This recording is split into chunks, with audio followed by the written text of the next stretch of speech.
tal? Bo día. Benvidas e benvidos desde o Colexio Profesional de Xornalistas de Galicia a esta xornada sobre comunicación corporativa que titulamos Comunicar con Estratexia.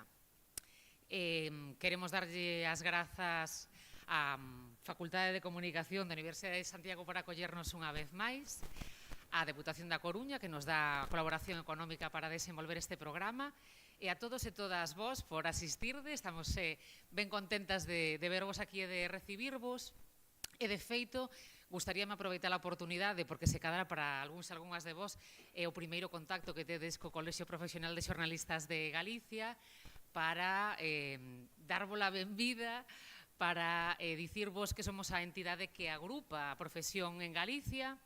Este ano, este 2005, facemos 25 anos. O Colexio é unha entidade que se creou por unha lei do Parlamento de Galicia e que basicamente agrupa a profesión, nos reúne a todos e a todas para falar das circunstancias nas que traballamos, para intentar melloralas, para impulsar iniciativas de formación, para promover as boas prácticas profesionais e especificamente, a verdade, porque é un eixo central do noso traballo para falar de ética e de deontoloxía. Creo que por aquí tamén hai alumnado da materia de deontoloxía e sistemas de gobernanza de cuarto curso.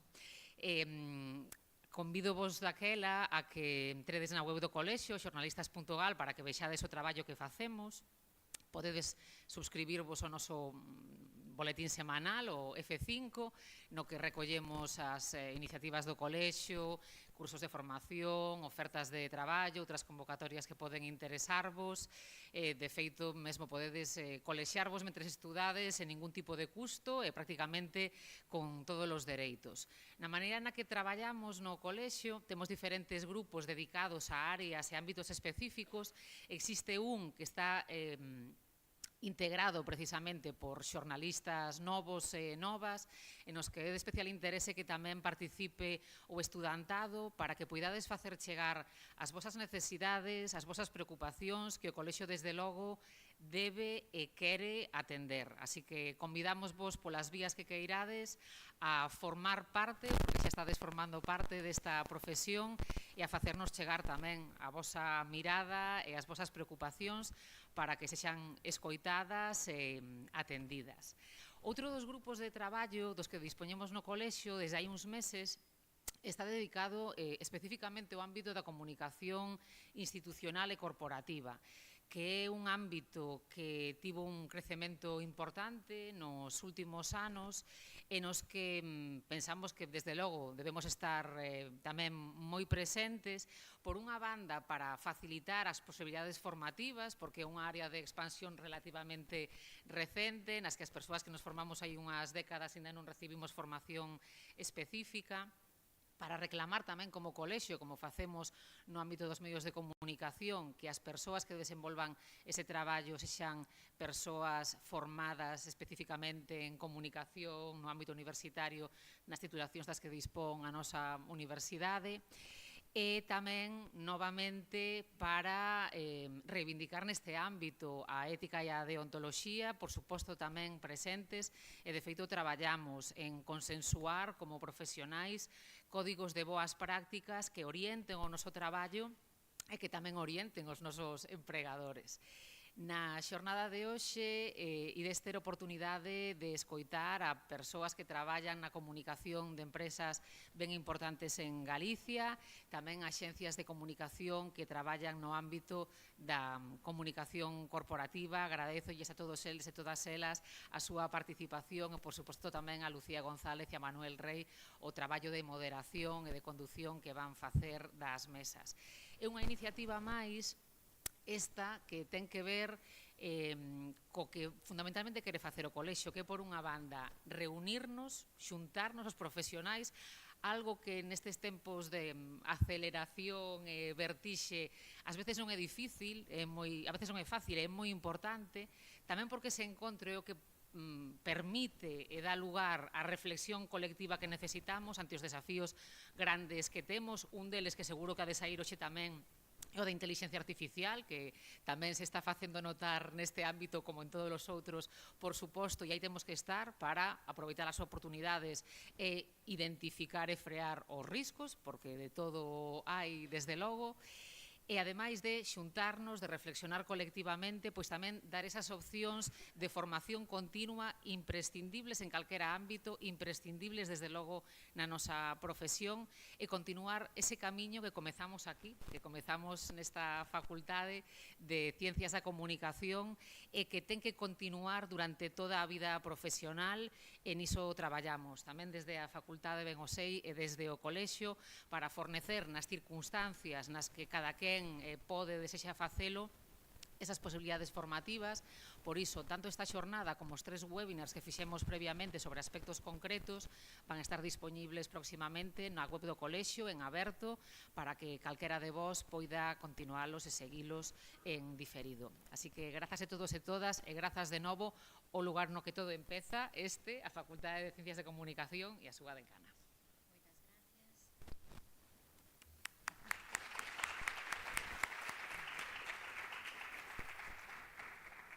Moitas gracias, decana.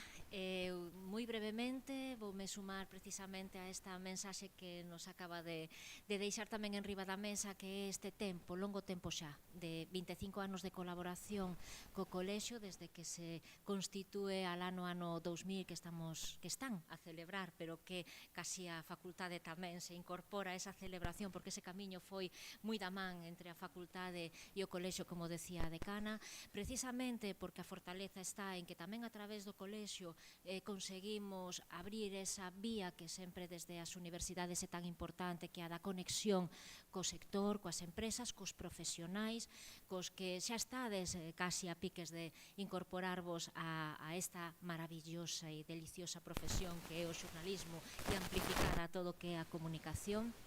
E en ese sentido, desde a facultade só podemos dar as grazas unha vez máis, moi intensamente ao colexio por volver a confiar en nós para traernos oportunidades como decía a decana, que reforzan esa formación que ofrecemos desde a facultade e que hoxe nos permiten ter aquí a un conxunto de persoas que de outra maneira pois sería moi difícil de reunir. Polo tanto, entendemos que a xornada de hoxe é unha grandísima oportunidade para vos, que poidades escoitar todos estes puntos de vista dentro deste paraugas de reflexión que veñen sendo estas xornadas que xa, como decía tamén a decana, pois se celebran na facultade no marco tamén deste especial aniversario dos 25 anos, que en abril acollemos esa específica de inteligencia artificial, que como decía hoxe seguramente que o tema tamén aquí vai xurdir, pero que se fixo unha moi específica.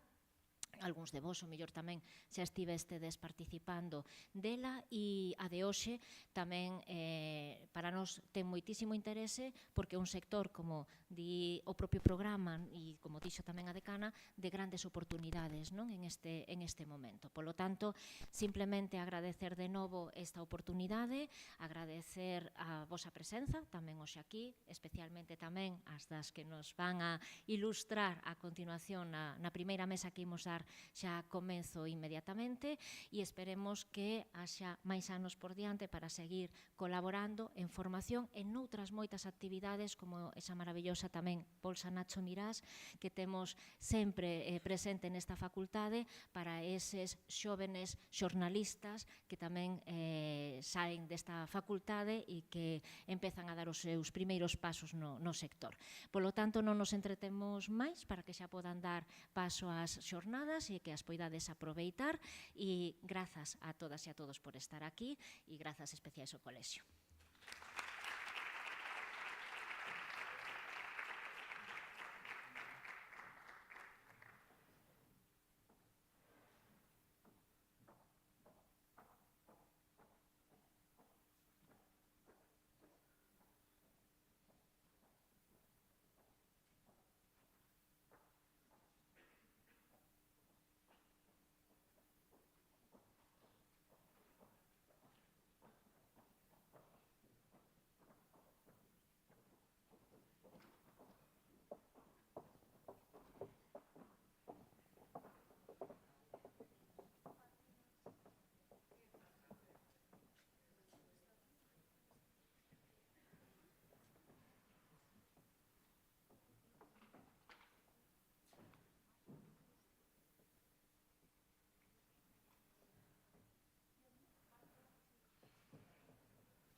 Agora escoitadesme? Sí, agora está encendido.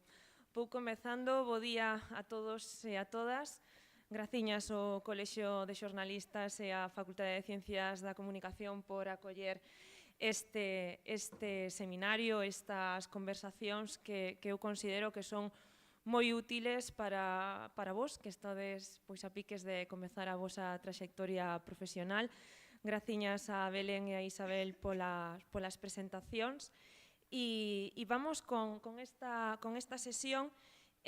Antes de nada voume presentar, eu son Lucía González, eu estiven aí 12 anos pois, sentada ao outro lado, gradueime no ano 2013 e estábamos falando pois, antes de comezar estas sesións no café e compartindo recordos aquí en Santiago, recordos como universitarias que a verdade é que son estupendos.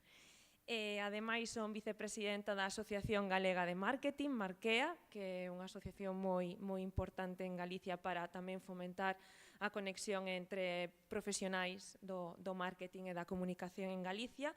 E, como vos comentaba, tamén fun alumna desta mesma facultade.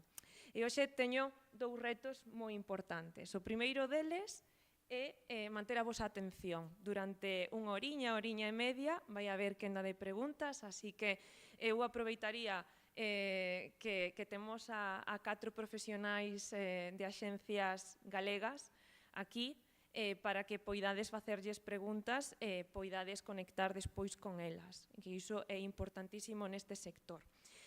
O segundo reto é que as 4 profesionais que hoxe me acompañan aquí poidan deixarnos aprendizaxes valiosos, que eu disto non teño ningunha dúbida que vai ser así. Imos falar da comunicación corporativa, como xa comentábamos, e do papel das axencias que velan por ela. Hoxe, as empresas, as institucións, as organizacións enfrontanse a un entorno comunicativo moi complexo. Canles múltiples, audiencias fragmentadas, polarización social, falta de pensamento crítico e unha velocidade de cambio pois, que desafía a calquera estrategia. De feito, pois, seguro que estudáchedes os plans de comunicación, como crealos, como facelos, e antes deseñábanse a meses vista e agora pois, cámbianse case a minuto a minuto.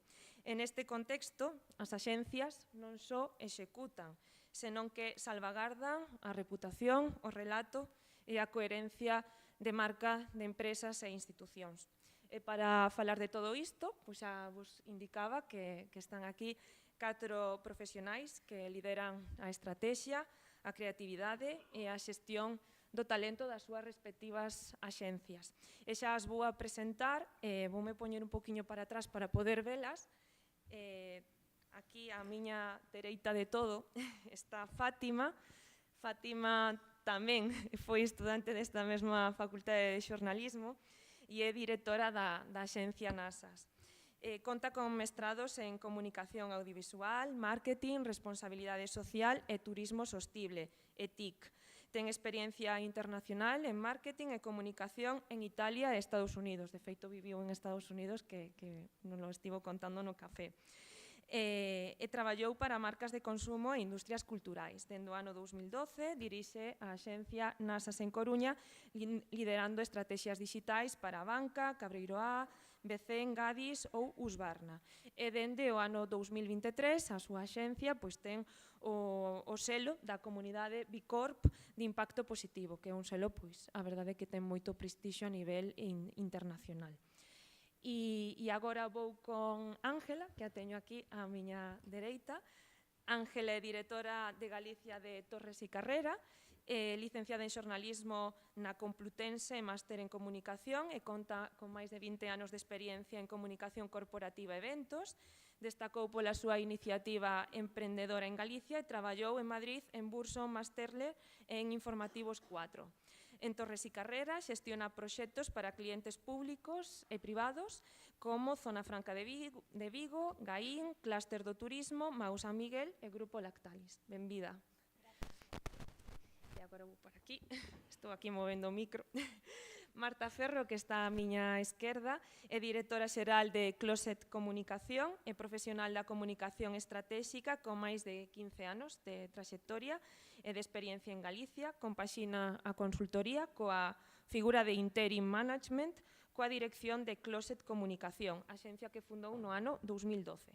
É delegada, ademais, en Galicia da revista Forbes e docente homologada pola Escola de Organización Industrial. Membro de Creatividade Galega e da Xunta Directiva do Clúster da Comunicación de Galicia. E participa, ademais, en proxectos de transferencia de coñecemento e impulso do emprendemento feminino como Innovatia 8.3. Benvida, Marta. E, por último, Luisa Rodríguez Arca, directora regional da Axencia Atrevia, ten máis de 20 anos de experiencia en consultoría en comunicación estratégica e Luisa comezou o seu desenvolvemento profesional colaborando para diferentes medios de comunicación regionais e nacionais. É licenciada en Ciencias da Comunicación pola Universidade de Santiago de Compostela e especializouse en comunicación digital. É directora regional da Atrevia e lidera na Axencia Atrevia a apertura de novos mercados e territorios. Graciñas por estar hoxe aquí, Luisa. E feitas as presentacións, comezamos, xa vedes que teño unhas traxectorias moi completas. E imos dividir este espazo de diálogo, porque o que pretendemos e o que buscamos aquí, xerar conversación, espacios de intercambio de opinións, e vamos a facelo cun primeiro bloque, a comunicación corporativa hoxe en día, retos, coherencia e papel das axencias para velar por esa comunicación corporativa. E vou empezar cunha primeira pregunta e a idea é que cada unha de vos poidades ir respondendo. Imos compartir un diálogo, non? En inicio pode empezar Fátima, logo Marta, algo fluido e dinámico. E gustaríame que cada unha de vos compartise como entende o papel dunha axencia hoxe dentro dunha empresa ou dunha institución e que tipo de relación vos promovedes cos vosos clientes. Así que quen queira romper o xeo que poida comezar. Lembrade encender o micro e achegalo para que todos nos poidan escoitar e tamén as persoas que están na casa seguíndonos. Me arranco yo, que está Fátima aquí animándome. ¿Se me escucha bien? ¿Sí? Vale. ¿Sí? Perfecto. A ver, la pregunta es, ¿qué papel creo que desempeñamos las agencias hoy en día en el mundo de la comunicación? Perdonad, pero me siento muchísimo más cómoda en castellano. Disculpadme. No te preocupes. Voy a dar el titular y luego entro un poco al análisis, si os parece, ¿no? Yo creo que el titular, el principal valor que podemos y que debemos aportar es ayudar de forma inteligente en la toma de decisiones, a que las empresas y las marcas tomen buenas decisiones y decisiones correctas. Para analizar un poco esto, creo que debo empezar por ver un poco el modelo de comunicación por el que nosotros en Torres y Carrera y yo personalmente creemos. Y es un modelo de comunicación, la decana hablaba antes de ética, de deontología. El modelo de comunicación por el que nosotros apostamos es un modelo que combina ética, fundamental, e inteligencia como otro de los pilares fundamentales. No sé si queremos llamarle inteligencia ética. Y la inteligencia básicamente no es más que análisis, y un análisis que permita la anticipación, que la anticipación sabéis que es muy importante en el proceso de toma de decisiones. Esto evidentemente, este modelo de comunicación tiene una derivación en el modelo de negocio, ¿no? Que es, paso a explicar ahora un poco más concretamente lo que decía, la pregunta de Lucía, que es qué papel creo que debemos de desempeñar las agencias. Lucía decía en su introducción también que vivimos momentos un poco convulsos de polarización, de mucho ruido, de fake news. Bueno, pues yo creo que un poco lo que debemos es poner orden e inteligencia a este sistema, ¿no? La comunicación, yo creo que no se trata de hablar mucho, sino de escuchar mucho, de escuchar bien para entender. Es fundamental esa escucha para entender el contexto en el que estamos operando, para entender las necesidades de a quién nos estamos dirigiendo. Y ese es el valor fundamental que podemos aportar las agencias, analizar datos, aportar inteligencia, conocimiento transversal para realmente, como decía al principio, facilitar la toma de decisiones en las empresas. Y bueno, se mencionó antes también el espíritu crítico. Yo creo que son pilares fundamentales de lo que es, claro, a ver, yo hablo desde el punto de vista de la consultoría. Nosotros estamos muy especializados en lo que es consultoría de comunicación. Está claro que pues, agencias que sean igual, aunque yo creo que los fundamentos de lo que dije aplica a todo, pero igual una agencia de diseño pues igual tiene, pero desde el punto de vista de la consultoría, que nosotros nos consideramos consultores, fundamentalmente eso es el valor y el papel que creo que debemos jugar y aportar. Muy bien. Fátima, ¿quieres continuar? Venga, pues sigo yo. ¿Me escucháis? Yo igual en castellano, aprobé galego oral a la cuarta en esta facultad, lo siento. En el caso de NASAS, nosotros somos una agencia de publicidad, entonces es un poco diferente. Lo que aportamos como agencia principalmente es un equipo dinámico, ¿no? O sea, los perfiles necesarios para las campañas de publicidad, pero también para las estrategias de comunicación son cambiantes. Es fundamental que en el cliente exista un perfil de comunicación con el que colaborar, porque si no, no estás hablando el mismo lenguaje. Entonces, esto no evita que una empresa trabaje con una agencia, no evita que la marca, esa empresa, tenga personas de comunicación, debe tenerlas y deben ser las que trabajen en la propia empresa para que la empresa tenga una buena comunicación. Pero nosotros como agencia le tenemos que aportar estos equipos dinámicos que cubran las necesidades que son siempre cambiantes en comunicación para cada escenario, ¿no? Y luego hablaremos un poco de IA y de otros escenarios parecidos.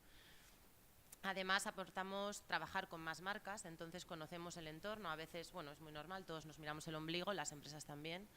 Y los responsables de comunicación de las empresas pues viven ahogados a veces en no ser parte del comité de dirección, no tener igual un peso importante en la empresa y les falta a veces espíritu crítico sobre su propia personalidad.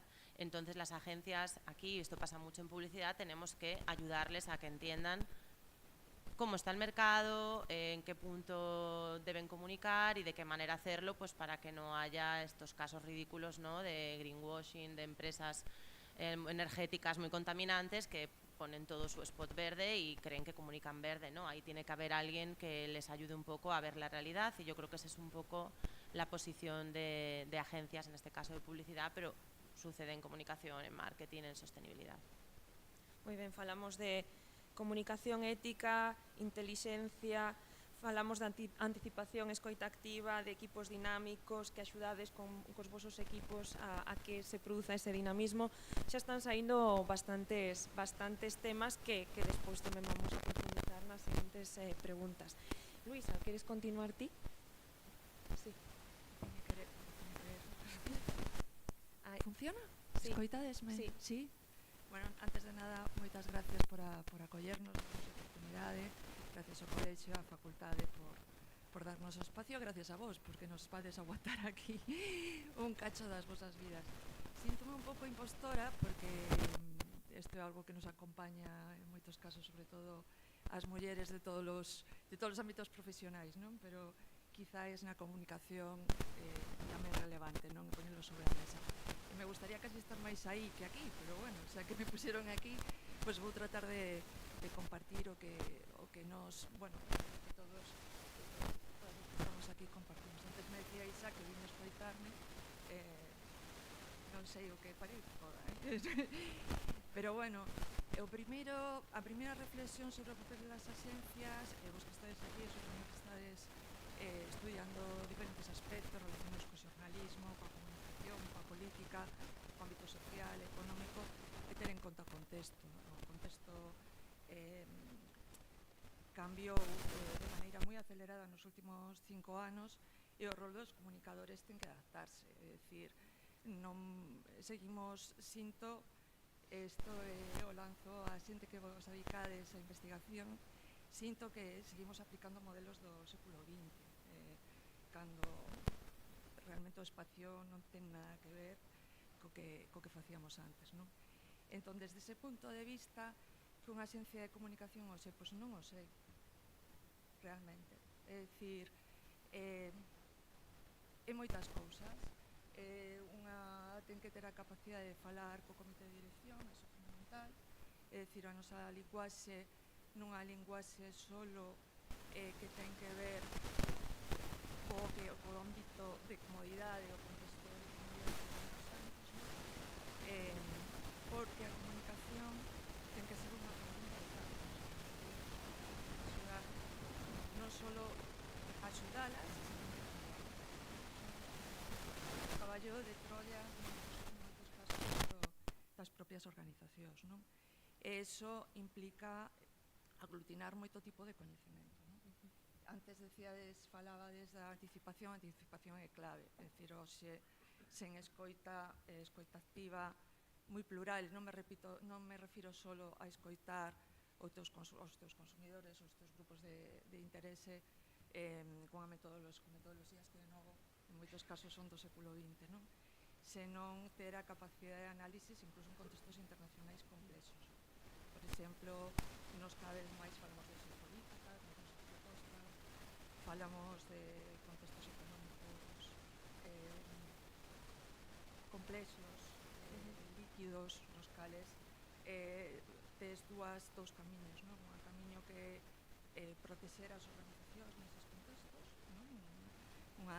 Supoño que falarades nas clases do mapeo de riscos, de anticiparse esos riscos, e por outro lado de precisamente xerar valor no ámbito do negocio, non? Que quizáis durante un tempo falouse moito de intangibles na comunicación e iso anunciounos de algunhas partes estratégicas. Isto pode resultar un pouco raro, pero, por exemplo, no 2025 vimos como o Departamento de Comunicación de Mercadona era absorbido polo Departamento Financiero de Mercadona, non? Temos que saber movernos, non? Se seguimos pensando que isto vai de facer notas de prensa, enviar comunicados, montar campañas, facerlle o discurso ao conselleiro ou conselleira delegada, nos equivocaremos. A comunicación é estratégica. Marta. Sí, dende logo, bueno, bos días o primeiro, moitísimas grazas, penso que estar hoxe aquí no primeiro vou a deixar isto, non sou eu especialmente feminista, pero sí que creo especialmente no valor das mulleres en según que profesións, e na comunicación é unha delas. O dice unha non xornalista, pero síntome moi agradecida de estar hoxe pues, rodeada destas profesionais as que vexo cada día nas axencias, nos conhecemos, estamos agrupadas nun clúster da comunicación de Galicia, o que tamén vos invito que coñezades máis, desde o estudantado, desde as universidades, porque hai moitas agrupacións de profesionais que estamos facendo traballo porque Galicia avance. Entón, para min, as axencias temos un papel estratégico dende o punto de vista de que as nosas organizacións, as nosas empresas en Galicia, estou falando do noso territorio, non? Que penso que moitos marcharedes, pero seguro que teredes ganas de volver en algún momento. É super positivo sair, pero tamén é moi positivo volver. Entón, penso que as axencias temos un papel de ser os ollos que moitas veces as nosas empresas, os nosos clientes non teñen dentro das organizacións. Estou de acordo con Fátima, que dixo que é moi relevante que dentro das organizacións xa empeza a haber cada vez máis, vemos que cada vez máis hai interlocutores válidos. Eu fundei a miña empresa Close de Comunicación vai facer 15 anos. Antes diso, traballei como responsable de comunicación en empresas de Galicia e sempre me atopei, ao inicio da miña trayectoria como empresaria, como emprendedora, que sempre tiña interlocutores, iba a falar con clientes e os interlocutores nunca eran xornalistas, nunca eran, realmente non tiñan ese posto de responsables de comunicación nunha corporación, non? Estamos falando de comunicación corporativa hoxe. Hoxe en día, cambiou o escenario moitísimo. Eso é unha ledicia desde o punto de vista profesional, poder falar, ter un interlocutor que sabe do que estás falando cando falas de reputación, cando falas de comunicación de crise, cando falas de estrategia. E tamén acabas de mencionar o tema de Mercadona, moi interesante.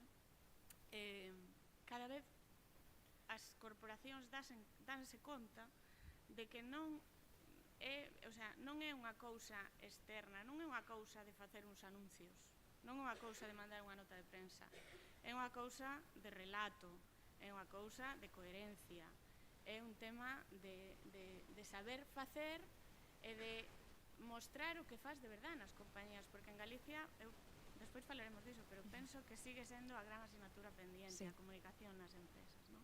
Entón, bueno, penso principalmente que o noso papel como agencia é ser os ollos que non se teñen dentro, o día a día moitas veces cómenos, e que ten que facer, pois, é o que dixo Fátima.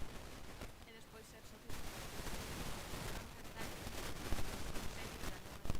e iso é moi Sí, ese é un territorio gañado que é fundamental, porque nos consellos de dirección tómanse as decisións importantes dunha empresa e a comunicación non pode ser allea a iso. Pareceme moi importante, Marta, o que acabas de comentar tamén do papel das asociacións, o papel de xerar comunidade en Galicia, porque facemos moitas cousas pero non se coñecen, por desgraza, non?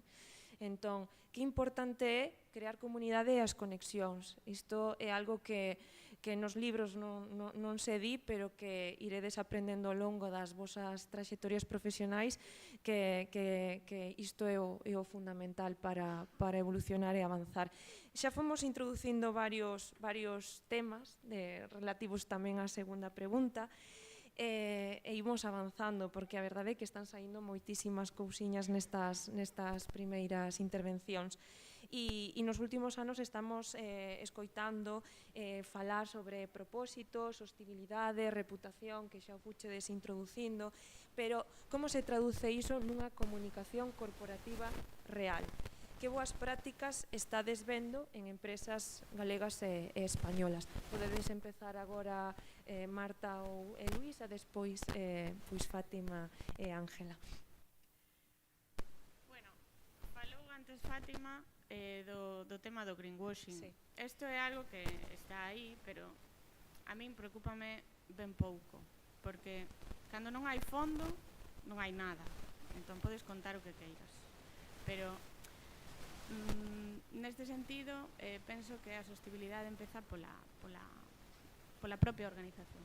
Os mellores embaixadores de calquera marca son os seus traballadores. Entón, se tú traballas nun lugar no que ves que as cousas se fan con coherencia, se fan con ética, vas a sentirte identificado, vas a estar cómodo e vale contar. Entón, todo empeza por aí. Tanto nas empresas pequenas como nas empresas grandes, non? E despois, a este respecto, máis que falar do que están facendo as empresas que precisan dunha comunicación en términos sostibles, porque xa levan feito moito, me gustaría falar das empresas novas que nacen xa cun propósito moi diferente. O sea, estamos nun mundo no que o tema das startups está cambiando moitísimo a forma de xogo das empresas, xa nacen cun propósito, xa saben que teñen que comunicar desde o inicio, e xa nacen moitas veces con esas políticas de sostenibilidade, non? E despois, volvendo a Galicia, penso que en Galicia somos sostibles por natureza na inmensa maioría das nosas empresas. Entón, temos un territorio ganado. É verdade que hai empresas industriais que teñen que mellorar en procesos e demais, pero sí que é verdade que somos un territorio, e isto eu atopo en moitos clientes meus. Hai unha firma de moda coa que traballei moitísimos anos en Lalín, moi coñecida, que o seu propietario e dono me decía: Martiña, nós somos sostibles desde sempre, porque nós traballamos coa xente de Lalín, as nosas materias primas están sempre ao redor de nós, non estamos, o sea, entón, eu penso que Galicia, aí temos un territorio gañado, non sei o que pensades vos, é diferente cando xa falas de outro tipo de corporacións ou empresas que teñen outro tipo de esencia, non, industrial, que xa teñen un tema de residuos, un tema que hai que procedimentalo, e a comunicación aí é importante, pero a lei tamén xa nos vai acompañando, porque agora pois hai que facer uns informes específicos de comunicación non financiera, informes de sostenibilidade, os que temos que ir adaptándonos e que tamén hai que saber facer esas comunicacións, non todos son notas de prensa, hai que traballar moi ben esa información para identificar que merece a pena ser contado e que cousas se precisan cambiar que moitas veces xurden de facer eses informes, é dicir, aquí hai un punto negro que hai que mellorar, non? Completamente de acordo co que dice. Os informes e esa rendición de contas ten axudado moito ás compañías, non? Tampouco, quero dicir, a industria ten que existir, é dicir, precisamos a industria, non se pode pensar que podemos estar aquí sen fábricas desde minas hasta fábricas de transformación, todo o que tedes ao vosso redor. Teño un amigo que dice o que non crece, non podes pescar, non podes cazar, non podes recoller, é mineral, non? É unha mina. Pois ven dunha mina, o que levades encima, o que está todo no noso redor, ven de produtos mineiros. E ás veces eso é complexo de entender, non? Porque se atribúen prácticas de hai probablemente 40 ou 50 anos a pasivos que non son medioambientales, senón tamén reputacionais a sectores que teñen problemas para comunicar. Dende aí, eu vou ser aquí un pouco, non sei se provocadora, pero tanto a sostenibilidade como os problemas que temos a xente que nos dedicamos ao marketing, á comunicación, é que de tanto usar determinados termos os vaciamos, non? Entonces, hai que ter moito cuidado. Nosotros, como comunicación, non somos propietarios da sostenibilidade dunha compañía. A sostenibilidade dunha compañía é un modelo de xestión transversal que ten que ser así, é un must, non? Non é algo que tes que, o sea, bueno, non sei, un must, ou algo que tes que ter, non? Sí, xa non se debería estar falando disto, pero por desgraza si temos que falar. Claro, é unha cuestión que ti tes que ter por cuestións financieras, xurídicas, de moitas cousas, non? Que pasa? Que tampouco podemos ser alleos desde comunicación o que sucede no noso entorno. A sostenibilidade tivo un pico moi alto de comunicativo, non? Durante unha época, e ahora mesmo estamos nun momento un pouco valle, é dicir, en Europa estamos resistindo, pero en Estados Unidos é antitendencia casi meter na comunicación corporativa o termo sostenibilidade. Por qué? Porque vaciamos de contido. E porque eso se acompañou por prácticas que non estaban baseadas en feitos, estaban baseados en estrategias de marketing, publicidade e comunicación para ranquear determinados medidores que existían.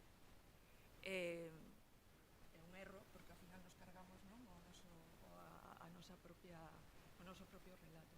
Pasa o mesmo co propósito. O propósito foi un término, hai unha declaración de propósito do ano 2019 que firmaron máis de 80 CEOs das principales empresas estadounidenses. Eso foi acompañado cunha carta de Barry Quinn, que era, sabedes, o máximo responsable de BlackRock.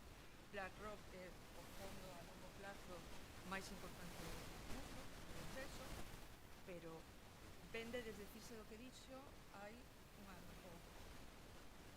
Quero decir, dese modelo de Friedman do xenerar valor para os stakeholders ou xenerar valor para os shareholders, non?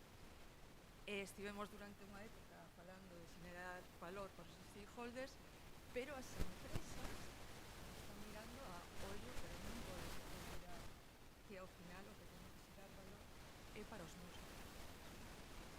Entonces, eso, con outros componentes de polarización política, polarización social, isto está vendo en partidos non descubro nada, en partidos de extrema dereita, populistas, que están en contra das axendas verdes. É dicir, neste contexto, a reflexión é doble. Unha, que facemos, non? Porque todos creemos que o mundo será sostible ou non será, é dicir, xa non que sean as empresas ou tal, é que ou somos sostibles ou nos cargamos o planeta. E como eso o teixemos desde a comunicación para o que nos toca a nós, sin pervertir os conceptos, non? porque senón o que nos sucede acaba sucedendo é iso, acabamos convertindo en territorios nos cales alguén se pode apoderar para convertilos en relatos de outro tipo, por exemplo, un relato político. ¿No? Entonces, teño máis preguntas sobre isto. Que respostas. E aquí o deixo, para se a que vos despois algún de vos ten unha resposta maravillosa, decídonolo, porque estamos un pouco vendo aínda como acabamos de sentar todos. Moi ben, toca vos. Sí, yo es que no tengo muy claro en el currículum aquí, por ejemplo, en la facultad, si se ven temas como de sostenibilidad, de memorias, o es algo que os suena y no se estudia aquí, ¿no? Por ubicarnos un poco en si os estamos hablando en algo que no suena de nada, o suena, porque, bueno, partiendo de la pregunta original, comunicación y sostenibilidad no deberían ir de la mano. Deberían ser dos perfiles diferentes en las empresas que solamente se reúnen para hacer la memoria. Pero la realidad es que los perfiles de responsabilidad social en las diferentes empresas con las que yo más o menos voy trabajando o veo o conozco, o en España en general, son perfiles que vienen de un ámbito académico de comunicación, ¿no? Son personas que a lo mejor han estudiado periodismo, publicidad, alguno derecho, pero bueno, muchos vienen de comunicación. Y la verdad es que es una rama preciosa, ¿no? A quien esté aquí estudiando jornalismo o comunicación audiovisual y no le vea el futuro a la profesión, no le guste lo que sea, le invito a que explore el mundo de la sostenibilidad porque es muy, muy interesante, es apasionante y realmente puedes hacer que las empresas mejoren el impacto que hacen en la sociedad, ¿no? Que al final, pues sobre todo las que somos B Corp, lo tenemos como muy en el ADN esto del impacto positivo, ¿no? Y es muy diferente de la acción social. Esto también me gusta explicarlo siempre porque yo creo que las personas que no saben mucho de sostenibilidad pueden confundir lo que es la acción social con la sostenibilidad. La acción social sería mi empresa hace una donación, mi empresa hace un voluntariado, vale. La sostenibilidad se corresponde con toda la cadena de valor de la empresa, los proveedores con los que trabaja, los salarios de sus empleados, cómo son sus oficinas, vale, eso sería la sostenibilidad. Entonces, claro, es normal que una empresa que hace las cosas bien lo quiera contar, porque se supone que la sociedad cada vez demanda más, ¿no? Que las empresas pues hagan el bien y sean empresas éticas y queremos gastarnos nuestro dinero en empresas con las que coincidimos en valores. Y por norma general, la gente es buena gente. Y entonces busca empresas que también sean buena gente. ¿Qué ocurre? Que no nos puede correr más la prisa de contarlo que de hacerlo, porque entonces lo pagaremos más. Un consumidor siempre va a ser más crítico con una empresa que lleva por bandera ser ética, sostenible y verde si la caga, que una empresa que nunca ha dicho nada al respecto y un día la caga. Y esto es muy importante porque las crisis que te puedes ahorrar si no te precipitas en comunicación comunicando la sostenibilidad, pues son muy relevantes. A ver, enlazo... A ver si no se me olvidan todas las ideas que me han ido surgiendo de escucharos. Enlazo, por ejemplo, con lo último que decía Fátima. Nosotros, en Torres y Carreras, siempre decimos que la palabra pesa. ¿Qué significa esto? Que la palabra no es baladí. O sea, la palabra tiene responsabilidad, tiene peso. Entonces, evidentemente, la comunicación se tiene que basar en hechos y se tiene que basar en datos. No está para maquillar nada o no debería estar para maquillar nada. Esto como primer concepto, que yo creo que ahí estamos todas un poco de acuerdo por los planteamientos que dijimos.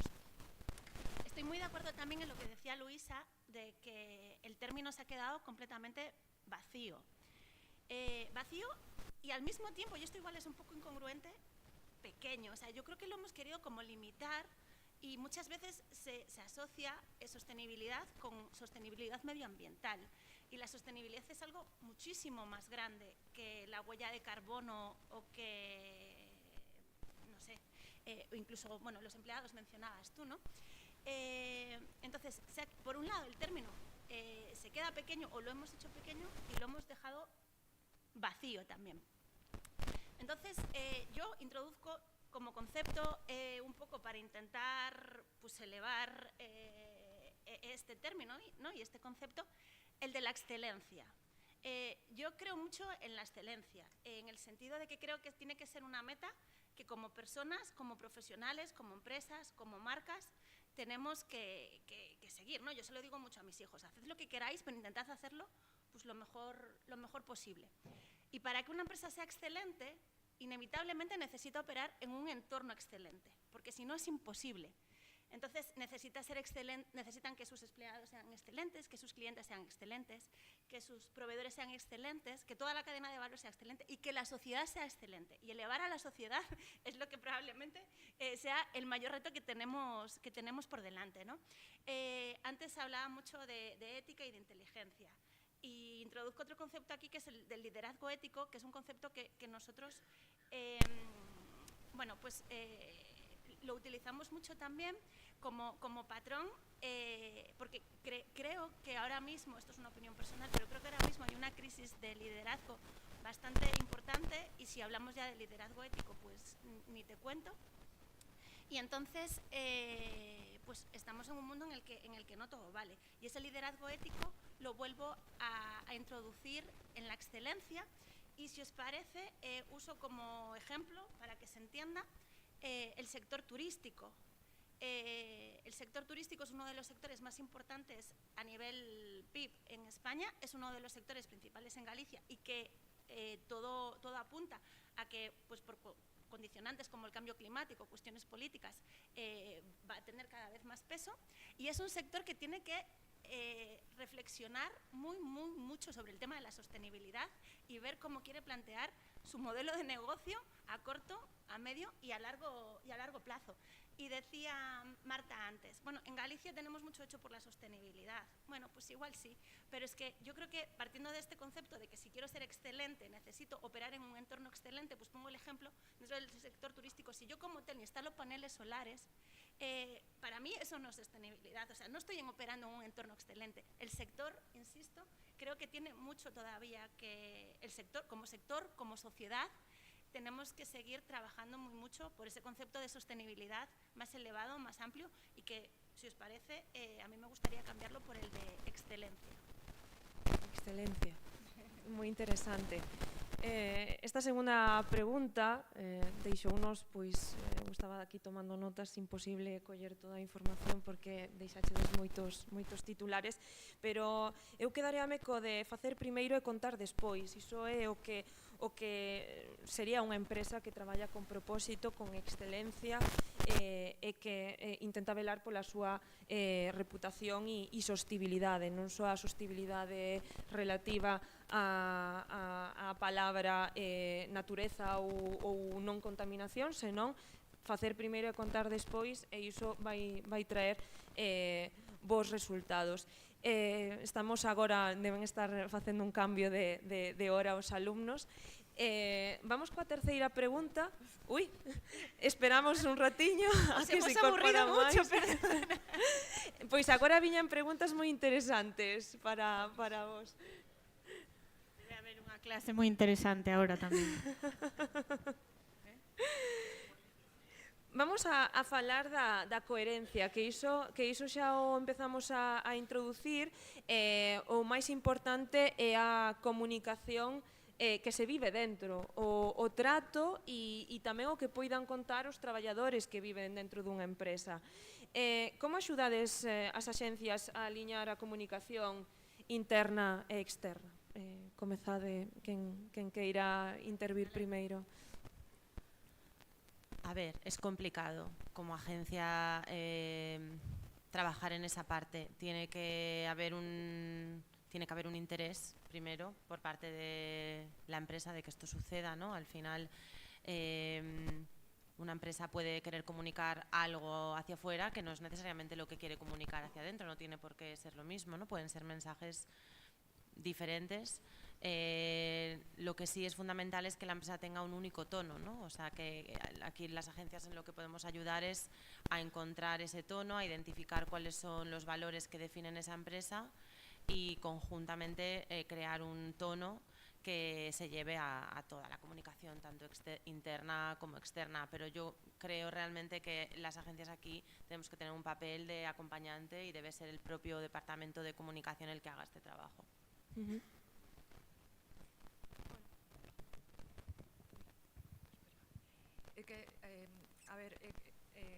Tradicionalmente a comunicación corporativa ten pouco percorrido en España, que, bueno, que ten, que, o sea, que tampouco foi de onte, pero que non ten moito a comunicación interna como tal. Sí, perdón. A comunicación interna quizás menos. Nos, desde a Trevia, todavía era Infopress, porque nos antes nos chamábamos Infopress, promovimos o primeiro observatorio de comunicación interna que houve en España, que sigue existindo, co Instituto de Empresa e Capital Humano. Se sigue facendo hoxe e demais. Tradicional, nestes anos, tendeuse a facer estrategias de comunicación externa e estrategias de comunicación interna. Eso é un primeiro erro. Seña, non existen os silos entre a comunicación externa e a comunicación interna, eso non son silos.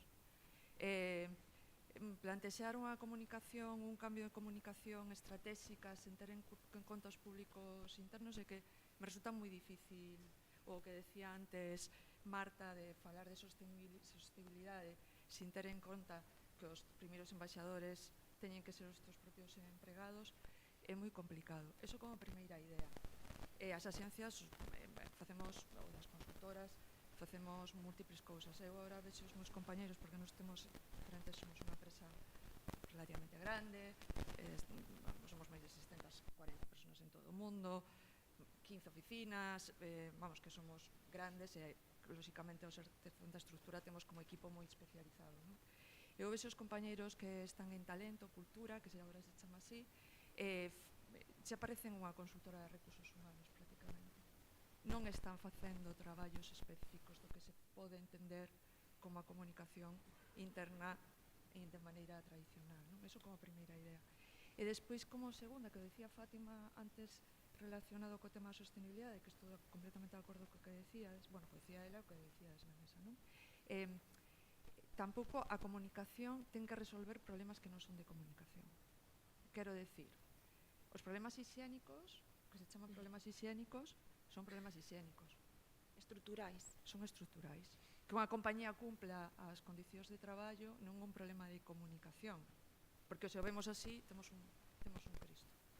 É dicir, é un problema que esa empresa ten que cumplir co que prometeu nun contrato. Que a veces a palabra comunicación pois parece un caixón, parece que a comunicación desastre. ten que resolver absolutamente todo. A comunicación, lóxicamente, ten que afrontar unha crise derivada mellor dun momento dese tipo. Pero plantexalo como solución non é correcto. É dicir, pode servir como palanca de cambio, de transformación cultural de organizacións, de acordo. Pode ser completamente de acordo. En colaboración con múltiples departamentos de forma interna, ademais, porque a comunicación interna tamén é un dos debates, non? Onde debería recaer en recursos humanos, en comunicación, en dirección corporativa, en donde ten que caer a comunicación interna dentro dunha estructura dunha organización. Eso aínda hai modelos moi mistos, non? De novo, pero a idea que vos lanzaría, sobre todo a xente que vades ir a fora, que vades empezar, eu dou clases de comunicación interna, é unha cousa que me apasiona, pero o primeiro que conto é que nos temos que cargar o término. Non sei por cal, pero de novo teño máis preguntas que respostas, como ele.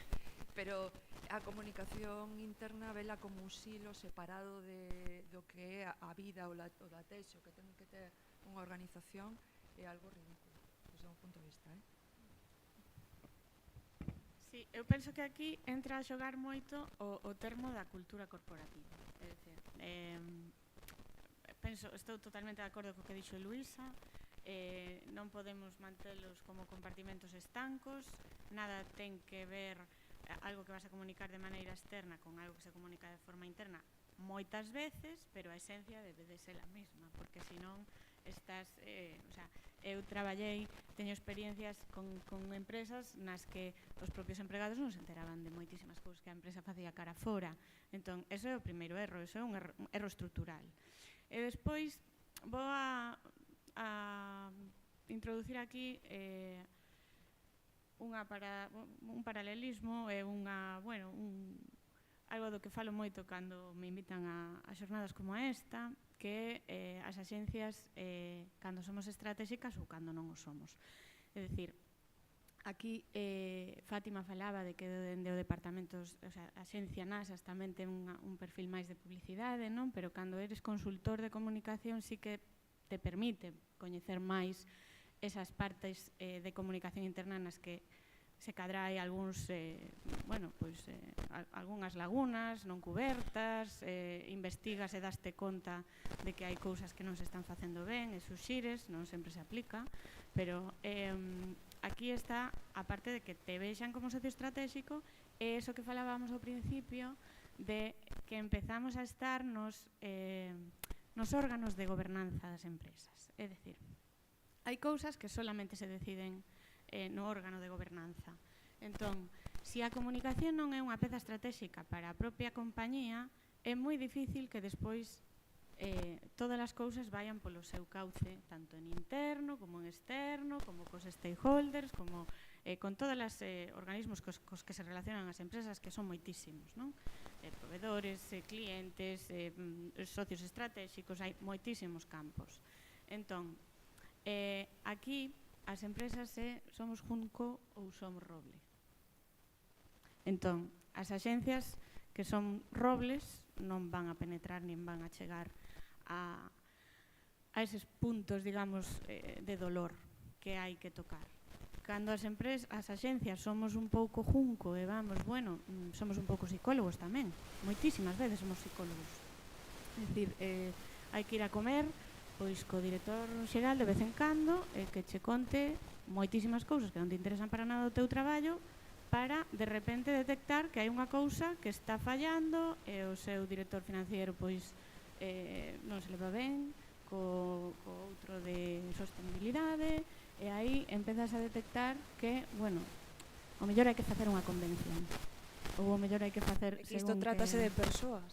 Trátase de persoas, entón aí é cando eu penso que as axencias a día de hoxe, as consultoras, se tratamos, se nos escoita para estar nos órganos de gobernanza, pois tamén temos moitísima máis manga para facer, non? Moi ben, Ángela. A ver, es que en comunicación yo creo que se cometen muchos errores, y en comunicación interna sí cabe más. Algunos ya los mencionaba Luisa antes, ¿no? Yo creo que todo pasa por no darle la importancia que tiene, ¿no? Por no entender precisamente a tus empleados como una audiencia clave y estratégica. Qué bien que se vuelve a llenar el salón. Entonces, hablábamos también antes de coherencia, ¿no? De coherencia y de reputación, que al final es de lo que también va un poco todo esto. Y es imposible la coherencia y la reputación si esas audiencias internas no están alineadas con tu propósito, con tus valores y con tu forma de hacer las cosas, porque evidentemente se va a notar fuera y todo va a caer por su propio peso. Es un poco la patata caliente, ¿no? Decía Luisa. Hay mucho debate sobre si debe caer en comunicación, en recursos humanos, en dirección. Da igual un poco quién lo ejecute. Lo que está claro es que tiene que estar dentro del plan estratégico de comunicación como una de las audiencias clave, porque además de ser una audiencia clave, es una audiencia activa. Es decir, los empleados participan en la construcción del relato corporativo. ¿Cómo no se va a tener en cuenta si es una audiencia principal y además no es una audiencia pasiva, es una audiencia activa? Entonces, un poco respondiendo a tu pregunta de que cómo podemos alinear, ¿no? Como agencias la comunicación interna y externa, pues es que yo creo que la pregunta ya no debería ni plantearse en el sentido de que es tan obvio que debería estar alineado, y cómo podemos hacerlo nosotros. Pues me remito un poco a la primera pregunta, pues aportando inteligencia, conocimiento estratégico, conocimiento transversal, y elaborando planes de comunicación que tengan en cuenta a todas las audiencias. Moi ben. Esta pregunta ia un pouquiño no sentido de, vou a contar unha anécdota persoal, nos meus traballos, nas dúas empresas nas que estiven traballando, estaban separadas a comunicación interna e a externa, e é un error. Estábamos vendo aquí. Falábamos de único ton, porque non podemos ter diferentes tons, dicía Fátima. Non se pode facer esta pregunta, comentaban as compañeiras, porque non ten sentido, pero a veces tratamos isto como departamentos diferentes entre a comunicación interna e externa, a interna recursos humanos, a externa comunicación, pero cando non van aliñadas, aí é cando se ve que unha empresa non ten un ton único, e iso detecta a persoa que está fora, non? Que non sabe o que hai dentro dunha empresa. Entón, as axencias e tamén as propias empresas teñen aí un reto importante que é, digamos, aliñar as persoas que están dentro dunha organización a que colaboren e a que non teñan esas parcelas diferentes porque ao final o quen termina perxudicado é a propia empresa, non? E vamos a terminar o primeiro dos bloques con unha última pregunta. E quería analizar que en Galicia temos un tecido empresarial formado por pequeniñas empresas, vou decir así, pequeniñas, de 2-3 persoas, pequenas e medianas empresas, e como viven eles a comunicación corporativa? Non sei se tendes nas vosas axencias, nas vosas consultoras, se tendes a oportunidade de traballar con pequenas e medianas empresas e como lles axudades a que teñan unha comunicación corporativa, digamos, robusta. Eles consideran que isto é un luxo, que é unha necesidade ou que é un investimento a medio e longo prazo? Como vedes? Quen queira comezar? Comezo eu con unha, como dixeches o da anécdota, dixeme, bueno, vou contar eu unha que non hai moito, senteime co director xeral dunha empresa non especialmente pequena, mediana, e me sacou o modelo das 4 Ps de McCarthy. E me colocou a comunicación dentro da promoción. E me dixo, en realidade, ti estás aquí. Porque entonces desde aquí, como non vexo, fora de que me axudes a enviar unha nota de prensa, non vexo o valor, non? Falta moita, non diría nas empresas solo pequenas e medianas, diría aínda en empresas grandeciñas, falta aínda moita consciencia dos riscos aos que te enfrentas se non tes unha xestión de comunicación adecuada. Eso como fagas xa é unha cousa de como ti o determines, non? Equipo interno, equipo externo, equipo mixto, como queiras facer, non? Pero bueno, onte preparando isto, un pouco tarde, recoñezo, miraba algúns estudos de reputación dos últimos, bueno, hai un que se leva facendo en Estados Unidos 28 anos, falaba de que unha de cada 3 empresas o ano pasado tiñen a percepción de que a súa reputación se vira comprometida de algún xeito. E ao mesmo tempo, casi un 70% dos consumidores estadounidenses decidiran a súa compra impactados pola comunicación negativa sobre diferentes marcas. Entonces, non é algo opcional, non é un luxo, é algo que tes que facer se queres sobrevivir. En primeiro lugar, e se queres crecer, as dúas cousas, non? Non é algo opcional, non? E desde logo non está dentro, con todos os meus respetos, por eso tamén falaba antes e miraba a xente que se dedica a investigación, non? Xa sei que hai modelos moi posteriores, pero que, bueno, como modelo totalmente imperante en algúns escolas de negocio, de management, eso tamén é algo que había que intentar cambiar, non? Porque, claro, se non nos quedamos falando con nosotros mesmos, isto está moi ben, pero realmente as mensaxes teñen que chegar a sitios onde efectivamente se toman as decisións.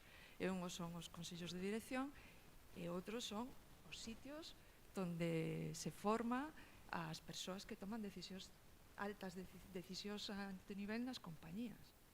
Porque senón veñen de modelos nos cales a eles lles explican que o modelo todavía que se pode aplicar é o modelo das 4 Ps. E te quedas, pero falo de unha empresa, non vou dicir o nome, lóxicamente. Hai empresas que o fan fantásticamente ben, aquí, clientes das miñas compañeras que fan un traballo maravilloso, xente que está hoxe aquí, está Isaac da Banca, pero está Consuelo de Altia, vai estar despois Beatriz, hai xente que está facendo traballos completamente espectaculares, que se coñecen pouco. Pero, polo camiño, todavía hai moito terreno que gañar, non só en Galicia, tampouco hai que ver isto como que é un problema estrictamente galego, que tampouco é certo. Que ben falas, Luisa. Notase que é a túa profesión. Sí, estou completamente de acordo contigo. Non estamos debatindo moito, Fátima, estamos bastante de acordo todos. Iba a decir una cosa para romper un poco el modelo de que respondamos todas así seguido. Hubo una cosa que hizo que las empresas se diesen cuenta de que la comunicación no era opcional, que fue, afortunadamente para mi negocio, las redes sociales. Entonces, claro, ahí de repente las empresas vieron que la democratización de la información también les afectaba, que ya no era solamente cuelo una nota de prensa en un periódico y hablan de mí como más o menos yo quiero, sino que ahora todos mis mensajes pueden ser debatidos, puedo tener, y esto ha generado muchísimos debates, ¿no?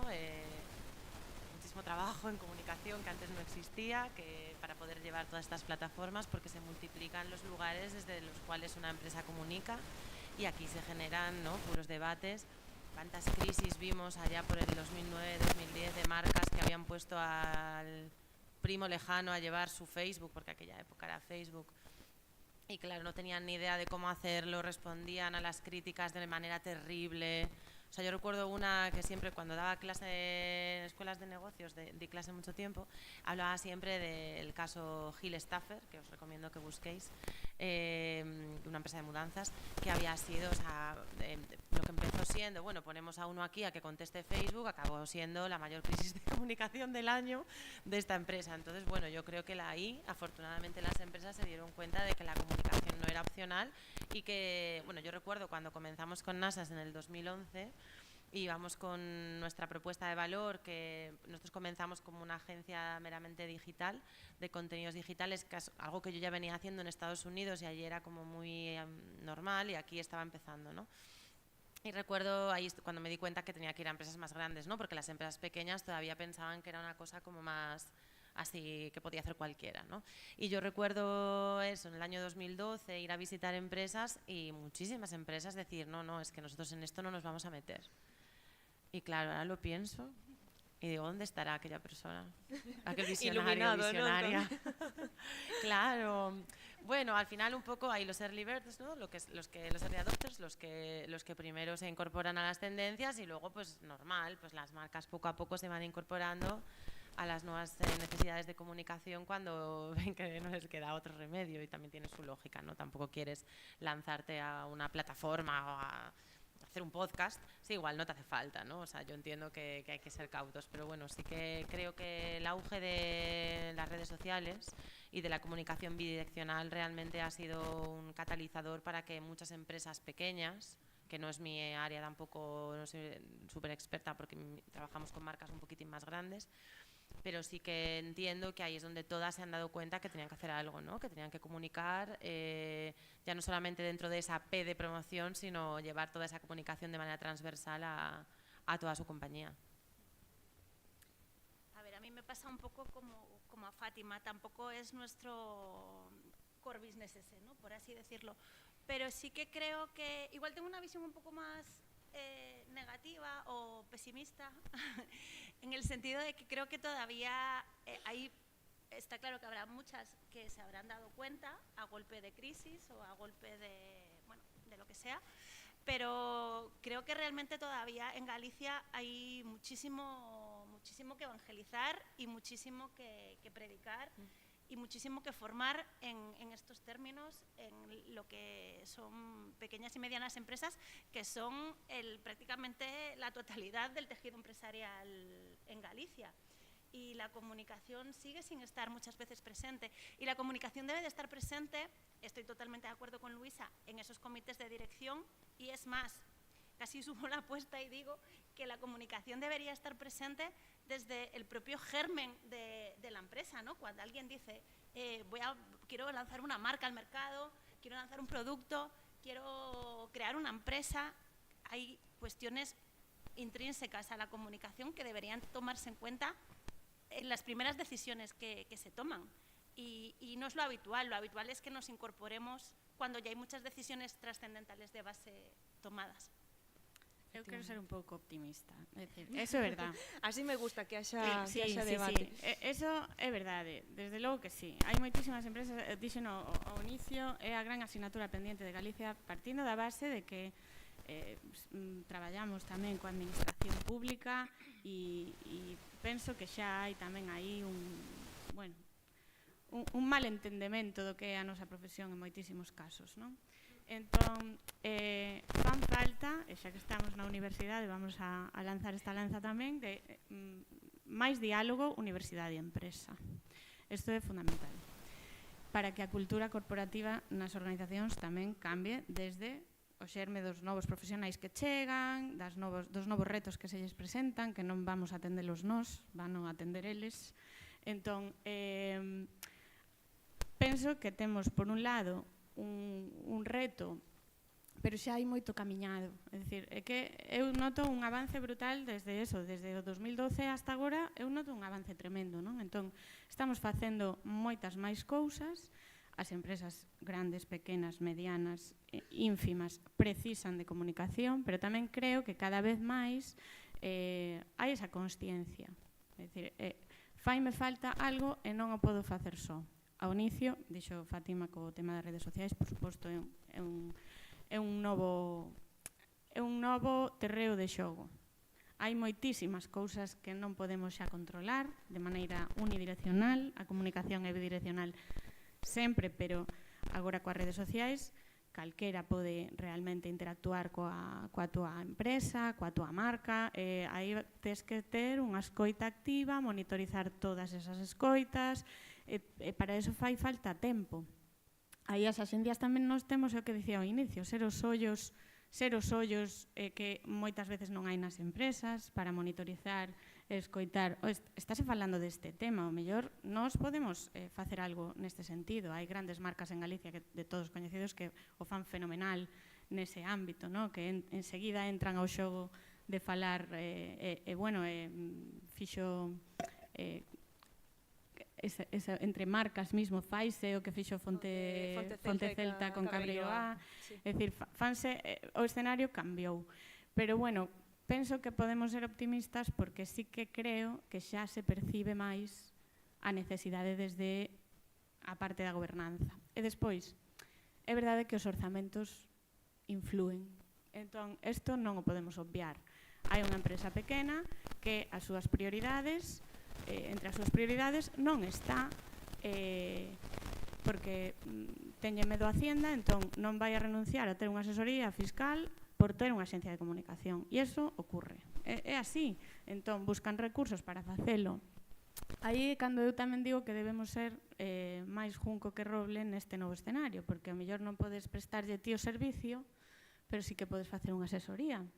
Entón, o coñecemento é a base de todo. E penso que o digo nun sitio no que o coñecemento está ahora mismo efervescente a tope, é moi importante ler, escoitar e darse conta de que as necesidades van cambiando e nós temos que ir cambiando con elas, non? Entón, ser un pouco optimistas porque penso que o que ven vai estar máis preparado e máis permeable ao mercado do traballo que facemos nós que o que era hai ben pouquiño.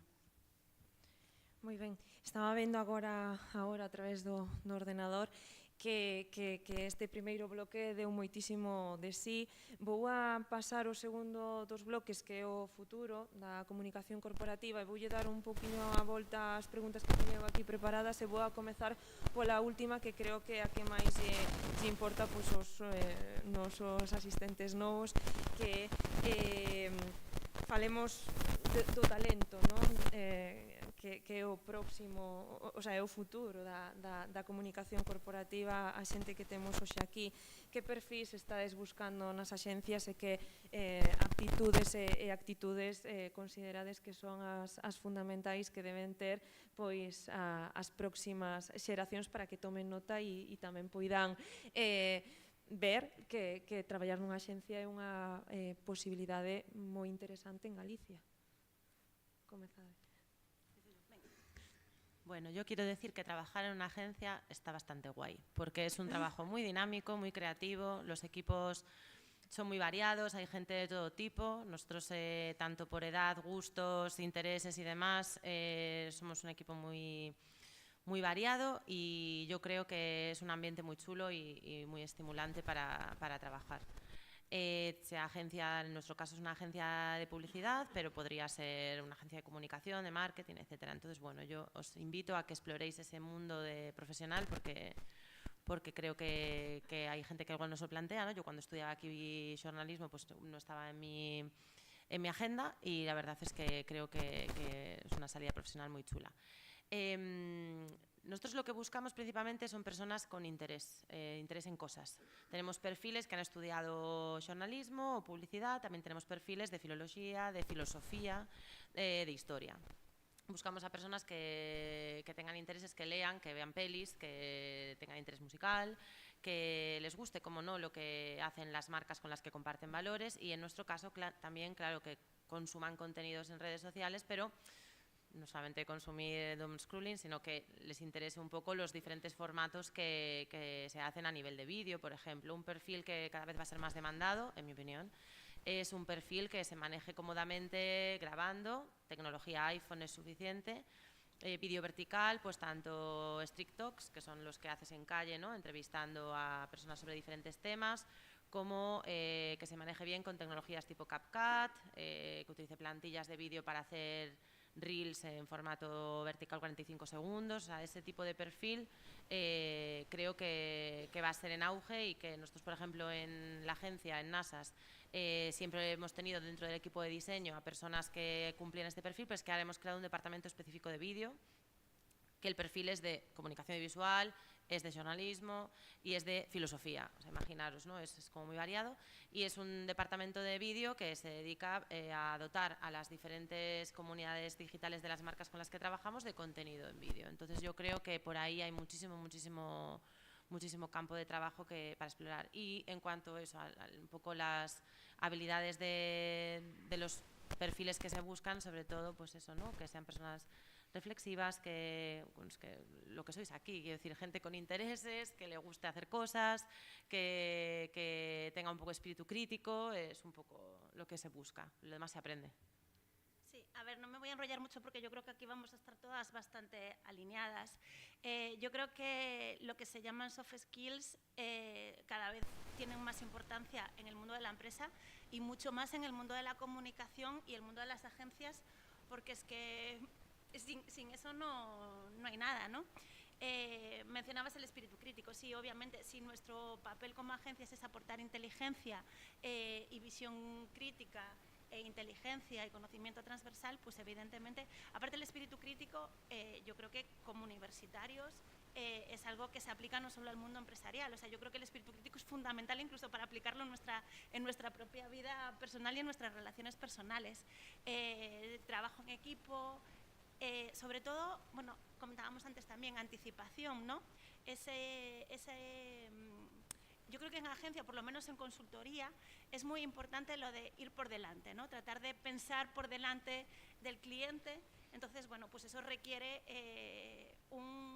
habilidades, pero también un compromiso por estar siempre pues informado, atento de lo que está pasando a tu alrededor, porque decíamos antes, o sea, tenemos que saber interpretar los contextos en los que operamos y eso requiere inquietud, probablemente sea la palabra. A mí me enseñaron que cuando no tienes más que decir es mejor estar callado. O sea, inquietud, curiosidad, ya lo habéis dicho todo. Yo creo que un nuevo profesional sobre todo tiene que ser versátil. Ya no son puestos de trabajo en el que haces una sola cosa. Entonces, un profesional de periodismo que llegue a una empresa tiene que estar alerta de qué es lo que hay alrededor. Yo cuando llega gente nueva a Closet, lo primero que les doy es unos días para que conozcan absolutamente todo lo que estamos haciendo en ese momento, los clientes que hay, y después les pregunto, bueno, ¿tú qué harías? Es decir, de todo lo que has visto, ¿tú qué harías? ¿Qué aportas? O sea, nosotros ya estamos haciendo cosas, tú acabas de llegar. ¿Qué es lo que aportarías a este nuevo cliente? ¿O qué has visto que a lo mejor crees que tú podrías hacer de otra manera? Entonces, proactividad, que quizás pues no la habéis mencionado, es una de las cosas que añadiría. Estamos todos de acordo. A mí me gusta que se ríen moito de min, bueno, se ríen moito de min en xeral, na oficina. Pero defino que eu quero frikis. Quero xente enamorada desto, quero xente que curiosa, que este lendo pola súa conta, que busque cousas, que nos rete, que teña eso que se chama así un pouco máis, como se diría, máis pijo, perdón, pensamento divergente, é dicir, xente que pense diferente, que propoña cousas. Despois, en canto a aptitudes, pois, bueno, nós temos perfiles de todo tipo, xente de comunicación e xente de outras profesións. Eso se pode aprender, como podes aprender, como decía Fátima, parece moito máis interesante isto outro, non? Frikis. Tedes que ter amor por isto. É a única... Non vos vades... Sinto decepcionarvos, pero non vos vades facer millonarios. Entonces, a única maneira de sobrevivir aquí é enamorarte do que fas, ser moi feliz en cada minuto que dedicas a isto, ter a capacidade de estar sempre aprendendo, porque con isto que decíamos antes, ides a ir de aquí con un montón de coñecementos, porque tedes uns profesores maravillosos, pero cando saíades, vades ter que seguir aprendendo, e que isto vai deso, non? Entonces, frikis namoradizos, podría ser algo así. No, yo iba a añadir sobre lo de proactividad, que me parece súper interesante porque hay una grandísima diferencia de cómo era cuando yo empecé a trabajar, ahora. Yo cuando empecé a trabajar hace 20 años, cuando acabé la carrera aquí, hace 20 años, yo recuerdo que mi primer trabajo fue en Telecinco, ¿no? En Informativos Telecinco. Y entonces a mí lo que me dijeron es, bueno, ya sabes, tú ahí calladita o escuchando y cuando te pregunten. Y qué diferente, ¿no? Ahora lo que se pide. Porque ahora es todo lo contrario. Ahora lo que pedimos es, el primer día ya te pregunto qué podrías cambiar, quiero que traigas ideas, quiero que seas proactivo. O sea, lo que no queremos es una seta, lo que queremos es a alguien que venga, aporte, que se equivoque, no importa, pero que aporte, ¿no? Y entonces me parece un escenario súper estimulante para vosotros que os vais a incorporar al mercado laboral y súper diferente a lo que vivimos nosotros, sobre todo nosotras. Muy, muy diferente y la verdad es que me da mucha envidia. Sí, a verdade é que sí. Eu diría, se me deixades tamén decir dúas capacidades, actitudes, que é o pensamento crítico e despois tamén a capacidade de relacionarse, porque ao final somos persoas que traballamos con persoas e que hai que sair da cova, que o tema das redes sociais e de inteligencia artificial, que vamos a falar agora dela e rematar así a xornada, está moi ben, pero que donde se pode aprender moito é dunha conversación cun café ou unha Coca-Cola con un compañeira de outra xencia, de outra compañía, porque aí vamos a aprender moitísimo. E para rematar, que a verdade é que nos quedamos en tempo, eu tiña aquí varias preguntas que se van a ter que quedar para despois para o café. Quería falar da inteligencia artificial, que tamén a introducíamos no inicio da xornada, e a min gustaríame coñecer a vosa opinión sobre como a inteligencia artificial está cambiando o voso día a día, tanto o voso como dos vosos equipos, que se pode automatizar e que require o criterio humano. Comentade e debatimos, que iso é importante. Bueno, a mí pareceme que estamos nun momento de tantísimo cambio que a clave tamén é xogar un pouco, non? Estar dispostos a ser permeables a todo isto que está chegando, probalo, non ter medo, e decir, bueno, que me pode aportar? Nós estamos aplicándolo en algunhas cousas, por exemplo, no filtrado de información, estamos tamén facendo, pero sempre ten que estar aí unha persoa, é dicir, eu penso que non os vai a sustituir isto que se fala tanto, o sea, ao mellor nalgúns aspectos ou en algunhas profesións sí que sustitúen os perfis, pero chegarán outros novos que precisen manexar esas ferramentas, esas novas plataformas. Penso que aí non debemos de ter medo. E despois que sempre este, o sea, o que non ten a inteligencia artificial é ese espírito crítico que podemos ter nós, porque depende tamén do que ti lle poidas dar, eses prompts que tens que facer, que teñen que ser moi específicos. Entón, penso que a revisión, a parte do espírito crítico, desde logo pode facilitar moitísimas cousas e podemos realmente axilizar moitísimos procesos. Por iso penso que non hai que terlle medo, pero sí que ter esa parte de, bueno, vale, isto fixo, o sea, verificación, todo, e máis en xornalismo, bueno, moitísimo máis, pero verificación, contraste de datos, ao final é fundamental. Pero, bueno, nós estamos probando algunhas cousas en temas de imaxe, é unha auténtica pasada, facilita moitísimos procesos, pero bueno, con esa doble, non sei cal é a palabra axeitada, pero a doble vara de medir, non? Digamos que o que che dá, decir, isto será certo ou non, vou no contrastar e sí, desde logo, en canto a información, seguro.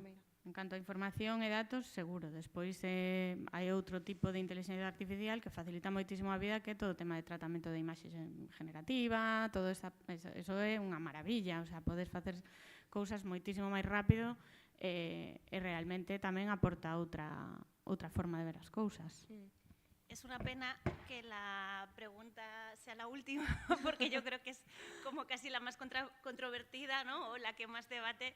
Pero para que despois eles fagan preguntas. Vale. Perfecto. A ver, yo creo que no podemos obviar que estamos en un momento de revolución. O sea, probablemente la inteligencia artificial y todo este tipo de automatizaciones supone una revolución como lo que supuso la máquina de vapor en su momento, ¿no? O sea, yo creo que hay un antes y un después de esto, de cómo debemos desempeñarnos y desarrollarnos a nivel profesional y como sociedad también. Decía Marta, evidentemente es una herramienta, o así hay que interpretarlo, ¿no? Como una herramienta que ayuda muchísimo en el procesamiento de datos y en el procesamiento de información, esa automatización. Lo que es curioso es que esas herramientas que a priori se crearon para ayudarnos a automatizar procesos más básicos, se están utilizando también para procesos creativos y artísticos. Esto es lo que, bueno, yo creo que aquí hay un debate, o sea, podríamos estar muchas horas, ¿no?, hablando de esto, pero bueno, si nos quedamos con que es una herramienta que evidentemente facilita muchísimo el trabajo, pero que hace, yo creo, que más importante, si cabe, la labor del consultor. ¿Por qué? Pues por muchísimos motivos. O sea, en primer lugar, porque entra un condicionante. Hay condicionantes que son inherentemente humanos, que por mucha inteligencia artificial que haya, no va a poder. En primer lugar, yo como consultor o como consultora voy a desarrollar una capacidad de sacarle el mayor partido a la herramienta que va a ser distinta a la de otras personas, ¿no? Entonces, evidentemente, mi inteligencia y mis habilidades van a ser capaces de desarrollar la herramienta en un sentido o en otro. Luego, evidentemente, también la responsabilidad. Lo que nosotros publicamos, lo que nosotros hacemos, lo que nosotros decimos, la responsabilidad es nuestra, no es de la máquina. Hay que tener en cuenta que, por lo menos ahora, también hablábamos de espíritu crítico, la herramienta sigue dando muchos errores, ¿no? Y bueno, hay que poner un poco pues, en cuarentena todo lo que nos da y todo lo que nos aporta. Y yo creo que el debate aquí, el kit de la cuestión es si se están quedando obsoletas determinadas profesiones o determinados sectores de la profesión. Y probablemente no sean obsoletos, pero sí que necesitamos hacer un cambio. Por ejemplo, el tema de los buscadores SEO. Claro, ahora ya realmente los motores de búsqueda ya son la propia inteligencia artificial. En este sentido, entronco ya para la parte que a mí más me toca, ¿no?, del tema de las relaciones con los medios. Si el gabinete de prensa, ¿no?, o el mal llamado gabinete de prensa, que a mí es un término que me horroriza, está muerto o está vivo, ¿no? Claro. Entonces, evidentemente, sí, el término gabinete de prensa está muerto, pero no de ahora, antes de la inteligencia artificial. Pero está claro que sí que esa inteligencia artificial bebe de unas fuentes, y esas fuentes son los medios de comunicación y son los que los periodistas contrastáis, escribís y siguen nutriendo eso. Entonces, nosotros apostamos por un modelo que llamamos de creación de un ecosistema reputacional inteligente que tiene que tener en cuenta pues, todas estas herramientas. Pasa un poco con el tema de los influencers también. Leía hace poco un artículo que decía que el influencer como tal, o por lo menos el macroinfluencer, está obsoleto y muerto también en el sentido de que ya la inteligencia artificial puede crear influencers más guapos, más listos, que hablen mejor. Entonces, ¿ya qué tipo de credibilidad tiene un influencer, ¿no? Y probablemente haya que volver al nicho, al microinfluencer, a la gente, a las relaciones humanas, que es otra cosa que la máquina evidentemente no nos va a poder sustituir ni nos va a poder dar. Sí, é que isto dá para... Para outra sesión. Hai como varios planos. Como usamos dende as axencias ou das consultoras, que eso é unha realidade, o tes que integrar. Nos contamos xa cunha plataforma de inteligencia artificial que desenvolveu o noso equipo. Bueno, con ferramentas xa feitas, é dicir, non estamos nosotros desenvolvendo inteligencia artificial, pero sí que estamos aplicando. É unha cuestión. Outra cuestión é como regulamos o uso da inteligencia artificial de cara ás organizacións. É dicir, porque como eu, cando fago algo con inteligencia artificial, o teño que comunicar, non, ás empresas ou ás organizacións que dou servicio, por qué, en que termos, cando. Nos xa estamos tendo algúns contratos que por contrato non nos permiten utilizar inteligencia artificial. Non nos lo permiten. Porque son modelos de momento que estás entrenando, é dicir, co intercambio de información. Os modelos pechados sabedes que un pouco menos, pero os modelos abertos claramente, non? Entonces, eso é outro ámbito, e outro ámbito ten que ver, de novo, co mapeo de riscos, desde o punto de vista das corporacións. Claro, a inteligencia artificial o que abre é un campo enorme para que te poidan atacar a túa reputación desde múltiples sitios, non? Porque, por exemplo, se poden xenerar imaxes ou vídeos en positivo, porque son as ferramentas, pero tamén se poden utilizar vídeos manipulados que se fan chegar aos medios de comunicación, e aí están o papel dos xornalistas de verificación e contraste desa información. Porque isto, como decía un profe que tiven, non se trata de que te digan que chove, se trata de que saques a man pola ventana ou baixes a calle a ver que chove. Porque o xornalismo agora está baseado en cousas que me dicen, que eu reproduzco, pero que non contrasto se son certas.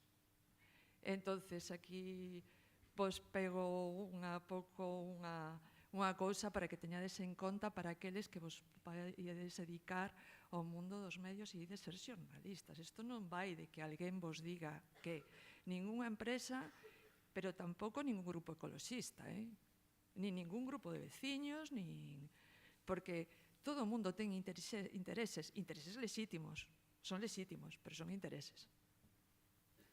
Entonces, isto é outro debate, non? Como nas axencias ou nas consultoras podemos incorporar ferramentas que nos permitan detectar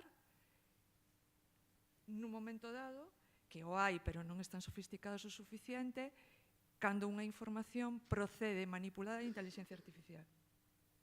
Qué interesante. Y esto es otra oportunidad para las agencias, pero ya no solo de estas herramientas, sino si tú tienes un tono de comunicación claro, una marca clara, tu público te conoce, te aprecia y le gusta tu marca y ve un contenido disparatado sobre ti, no se lo va a creer. Fátima, no se lo va a creer. Es una oportunidad para que tu marca se construya de verdad. Es una oportunidad para que se hagan las cosas bien por fin y generes una credibilidad como marca que impida que evidentemente habrá cosas que sean dudosas, pero cosas muy disparatadas que ya nadie se las crea. Tú vas por TikTok, navegando por TikTok, y ya hay un montón de veces que hay un vídeo, que yo puedo dudar si es verdad o no, y ya hay un montón de comentarios que dicen eso sí, y dices, hostia, es que es imposible que esta persona o que esta empresa haya hecho esto. Entonces, no podemos combatir esto de momento, no tenemos herramientas para identificar 100% qué sí y qué es no. ¿Qué podemos hacer nosotros?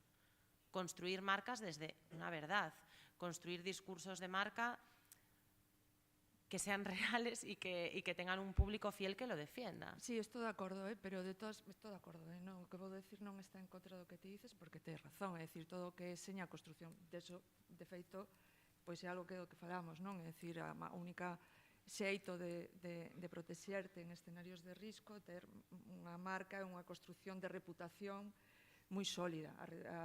a reputación ten unha parte de percepción, unha parte non, é percepción pura dos outros sobre ti, non? Entonces, realmente, ahora mismo que se está vendo, por exemplo, en operacións, non en tanto a mellor en cousas que se ven, que son moi visibles, non? Pero aí se está movendo, por exemplo, en operacións financieras, imagínate, xa máis duras, donde ti tes un competidor, non?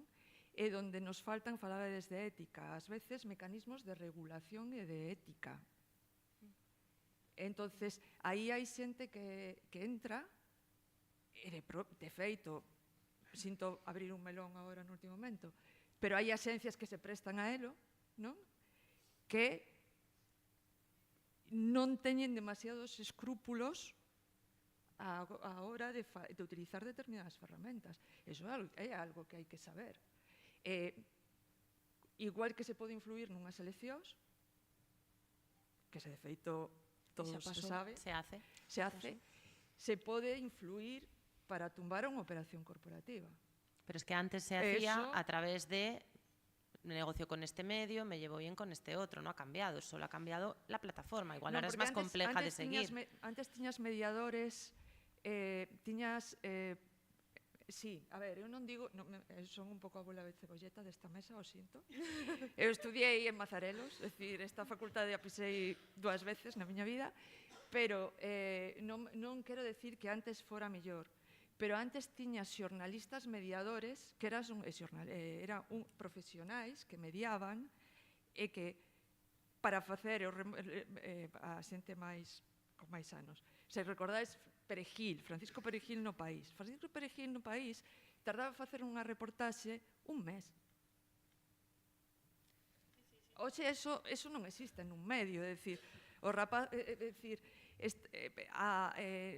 é unha debilidade democrática, isto outro tal, e non ten moito que ver coas esencias, temos que ir rematando. Debilidade democrática que os xornalistas, que a xente que se dedica ao xornalismo, se lle vacía as funcións.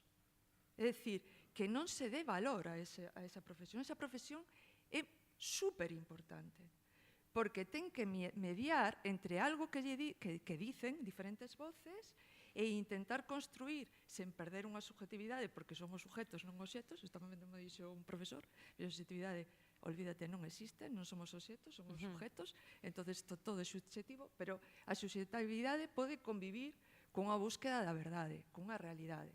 Entonces, se eu teño isto, teño uns criterios profesionales profundos, teño tempo para facer o meu traballo e podo delimitalo, esa función de mediador é fundamental. Cando nos cargamos eso, e todo deixamos en manos de que calquera poda decir calquera cousa sobre calquera e encima non se poda contrastar de ninguna maneira, o risco é enorme. Eso é un reto xa agora, pero vai ser reto a moi corto plazo, porque xa o estamos vendo na esfera política, pero na esfera das corporacións están todos os días enfrentándose a ese Sobre tipo todo de porque no temas. son mensajes sencillos. A veces tu respuesta es un mensaje complejo y los mensajes complejos no se comunican bien porque la atención de todos nosotros y más de la gente más joven ha bajado muchísimo. A batalla de atención que está. Claro, la atención ha bajado muchísimo. Tamén é moi importante recollendo todo o que dixemos, falar da importancia que ten que estea a Temos que rematar comunicación un minuto, así que menos dun minuto. pensade aí as frases que queredes deixar e deixamos que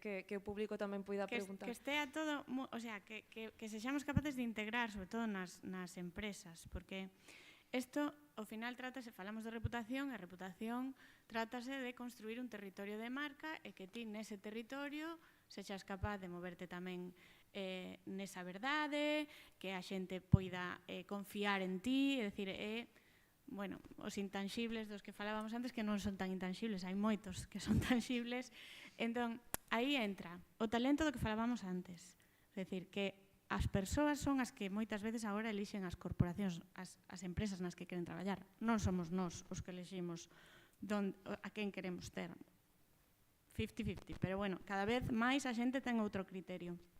Entón, todo isto engloba realmente unha profesión na que temos que ser super líquidos e ter en conta moitísimos factores que, ao mellor antes, polo que decía Luisa, pois non era tan necesario, porque había un mediador. Eu escoitei a semana pasada, Lucía, xa remato, unha entrevista que me encantou de Lucía Méndez, de xornalistas, moitos a coñeceredes, periodista no mundo, unha periodista para min das mellores que hai en España, e que falaba precisamente disto, da dificultade que hai agora e que ela mesma ten que rebatir moitas veces columnas do seu propio periódico, porque dáse conta de que non están contrastados os datos.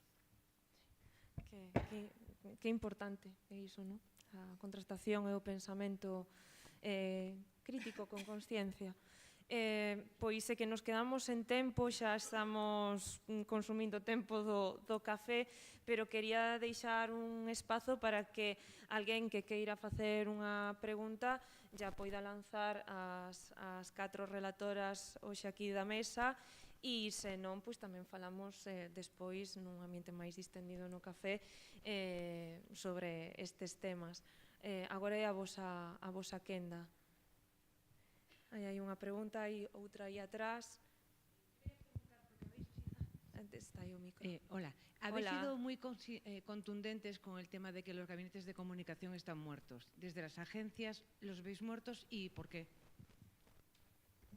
Bueno, no es que, yo creo que lo que está muerto o se ha quedado obsoleto es el término, ¿no?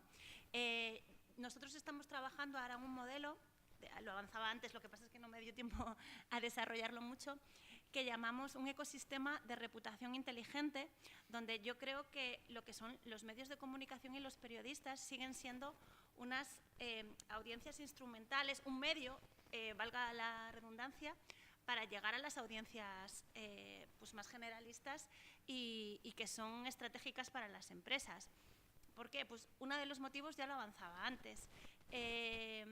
La inteligencia artificial, que ahora mismo, si yo quiero saber dónde tengo que invertir, dónde me quiero ir de viaje, o hacer una comparativa de precios, o tomar cualquier decisión de compra, bueno, el mayor influenciador ahora mismo es esa inteligencia artificial. Pero esa inteligencia artificial bebe de unas fuentes primarias que en muchos casos parten de esa mal llamado gabinete de prensa, ¿no? Porque al final pues, hay que trabajar unas relaciones con los medios y los periodistas necesitan pues contrastar y publicar y realmente si ese trabajo previo está bien hecho, la inteligencia artificial dará unos resultados que sean buenos, por así decirlo, en el sentido de que estarán contrastados. No sé si con esto respondí a tu pregunta. A medias. La pregunta era si están obsoletos. Sí, o sea, no creo que esté obsoleto. Está obsoleto el término. Lo que es el concepto, lo que es la parte de relaciones públicas como parte fundamental de la comunicación a nivel corporativo, desde luego que no. Lo que hay es que transformarlo. Claro, está falando con Marta, que isto é outro melón no noso sector, vale? As relacións públicas de maneira tradicional, eu sinto ser máis tajante, están mortas. Quero dicir, porque antes ti o que entendías por unha relación pública é que tiñas uns públicos, uns grupos de interés bastante controlados, non? Nos cales ti se incidías, podías dominar ou podías te permitía construir un relato, non? Ou efectivamente, os que estáis os profesores, que aquí é que me sinto un pouco así, porque estou falando con xente que se dedica a estudiar isto, non? Pero como se construye a opinión pública hoxe? Se construye igual que se construía hai 20 anos? Non. Entonces, por que entendemos que as relacións públicas teñen que ser o mismo? É que xa non se construen da mesma maneira. Entonces, eso por unha parte. Por outra parte, o rol da propia comunicación dentro das organizacións, cando se sofistica, está noutro sitio. Non estaba onde estaba antes.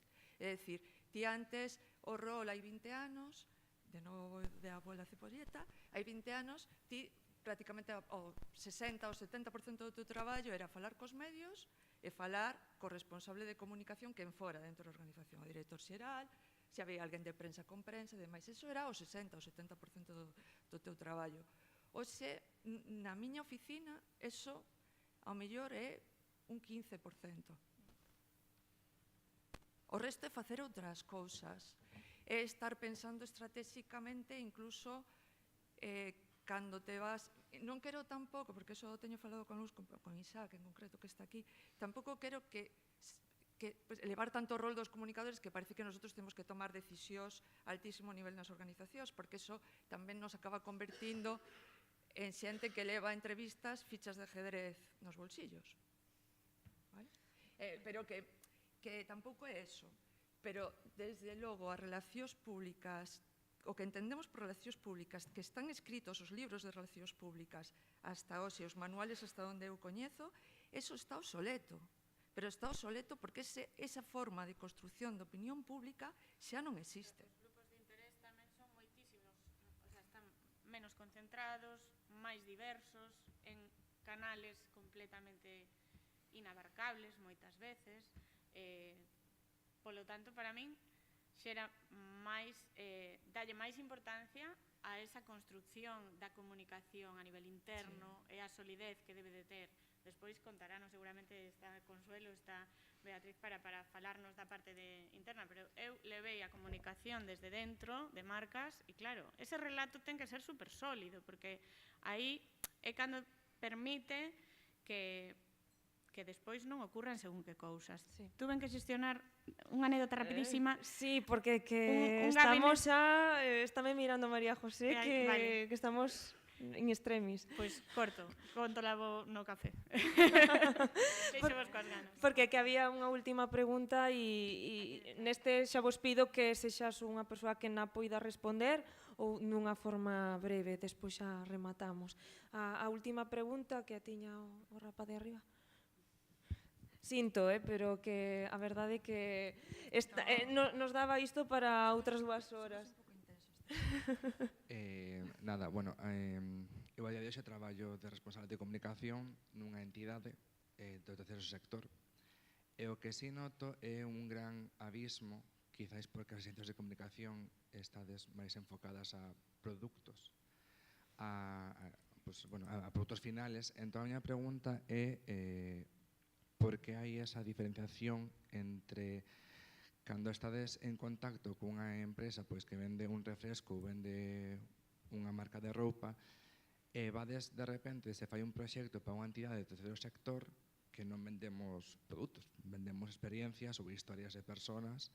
Nese estilo de trato e de implicación a veces é unha diferencia bastante grande. Entón, por que hai esa diferencia ou porque solamente estades como enfocadas a productos finales? Yo, por alusiones, que trabajamos bastante con el tercer sector por decisión propia y con descuento, yo no estoy de acuerdo en que haya una diferencia de trato, por lo menos en nuestra experiencia. A nosotros nos encanta trabajar con el tercer sector, forma parte de nuestro ADN generar impacto positivo en el entorno. Todos los años sacamos un proyecto pro bono, es decir, que no cobramos por hacer un proyecto para el tercer sector. Hemos trabajado con entidades como Cruz Roja, bueno, Semilla para el Cambio, la Asociación Gallega de Parkinson, o sea, te puedo decir bastantes. Y nosotros afrontamos cada proyecto, sea para quien sea. O sea, nosotros mandamos un presupuesto. Si ese presupuesto se aprueba, puede ser una gran marca, como puede ser una entidad del tercer sector, como puede ser Zapatería Manolita. Nosotros tratamos a toda la gente igual, pero es que además el tercer sector nos interesa especialmente porque hace un bien y no es meramente vender un producto, sino que es conseguir un bien mayor para la sociedad y además se basa en verdades y en relatos que, pues en mi caso de publicista, son súper apasionantes de contar y van normalmente dirigidos a un público que lo está deseando escuchar. Entonces, no sé, me gustaría saber máis de por qué tu experiencia ha sido así. O sea, eu non iba polo tema económico, o sea, quero dicir, non obviando o económico, pero cando se dan este tipo de charlas ou demais, sempre se fala como eso, como de empresas e non de entidades. Eu, por exemplo, este ano non era galega, era de Madrid, creo, porque, bueno, seguindo o organigrama, nós estamos por encima a Confederación. E fixose para o Día Mundial. Claro, cando te presentaron ese produto final, non estaba pensado para contar historias. O sea, recordo unha frase, porque, bueno, sobre demandas para as entidades públicas e demais, e unha das frases era un plano, salía un rapaz con discapacidade e a nai dicía, ou tería que haber dito, que que é atención 24/7. No? Ese tipo como de jerga ou expresións que diste, isto, a mí para un produto está ben, pero para unha persona hai que ter en conta as consecuencias que podes ter. Claro, se ti no teu caso traballas con o terceiro sector, entendo que Es que estás abriendo un melón ahora de lenguaje sexista, lenguaje discriminatorio, que no es solamente porque sea una entidad del tercer sector, es que existe el mal gusto. Existe y hay que combatirlo. A ver, tampouco, claro, descoñezo nós tamén como vos, que ademais nosotros tamén somos Bicorp, traballamos con moita organización do tercer sector, de feito, un dos nosos maiores clientes é a ONCE, que seguramente que a ONCE ten as súas cousas, non? Pero que, a ver, o que dice Fátima, a ver, hai cousas que te podes equivocar, sabes, o que te podes, que teñen que ver con outras historias. De todas maneiras, por volver ao principio da túa pregunta, nós non vendemos produtos, Nosotros traballamos dando acompañamento, asesoramento e ofrecendo solucións, non produtos. Nós non traballamos sobre producir cousas, porque non é eso. Nin traballamos solo para Coca-Cola, e que eso tamén, non por ti, me interesa que os coite a xente, que todos os que estades aquí, non entendades isto como simplemente orientado a vender unha botella de auga. Pode ser eso, pero é moitísimo máis amplio que eso. Moitísimo máis amplio, máis interesante, que tamén vender unha botella de auga é interesante. A ver, que menos mal que non hai aquí, a ver, que non sei, Estrella Galicia, menos mal. Pero que non se trata solo de eso, se trata de moitas máis cousas, non? E que si traballamos con organizacións, creo que todos os que estamos aquí de todo tipo, non solo con empresas.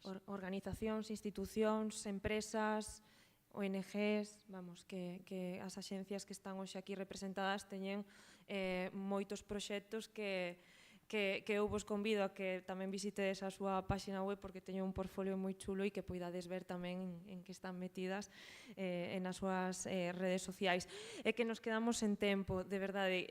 Xa consumimos o tempo do café, xa debería comezar a segunda mesa, vanme berrar, pero é que a verdade non quería cortarvos porque estabades dicindo moita información que eu creo que é moi valiosa para todas as persoas que hoxe estades aquí e que nuns meses estaredes xa no mercado laboral.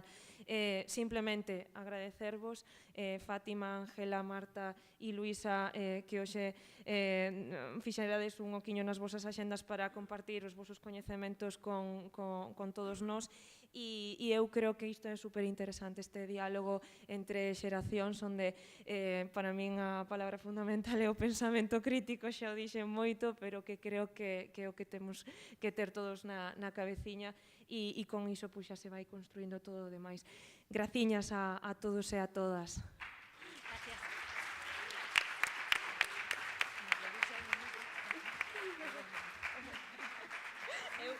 Eu estábamos aprendindo a vos.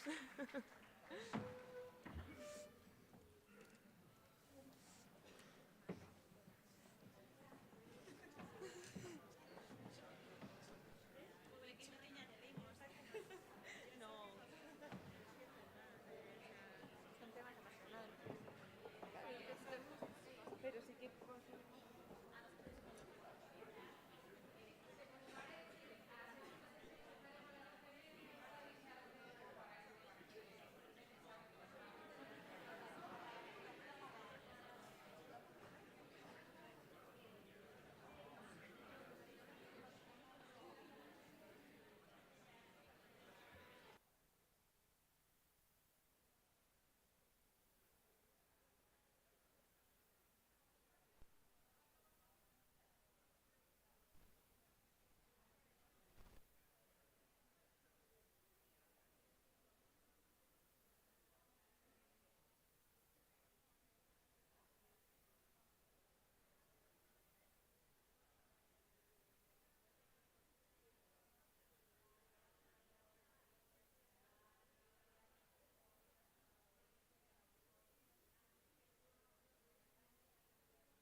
sí.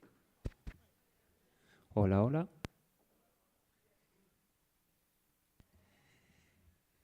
Moi ben, pois imos comezar xa esta segunda mesa da xornada. Benvidas, benvidos. Esta mesa leva o nome de a comunicación nas empresas. Logo das interesantes achegas e claves que, bueno, pois nos compartiron as compañeiras desde a perspectiva das axencias na mesa anterior, que de feito, bueno, eu creo que case todos anotamos ideas moi interesantes nas que podemos volver agora nesta conversa.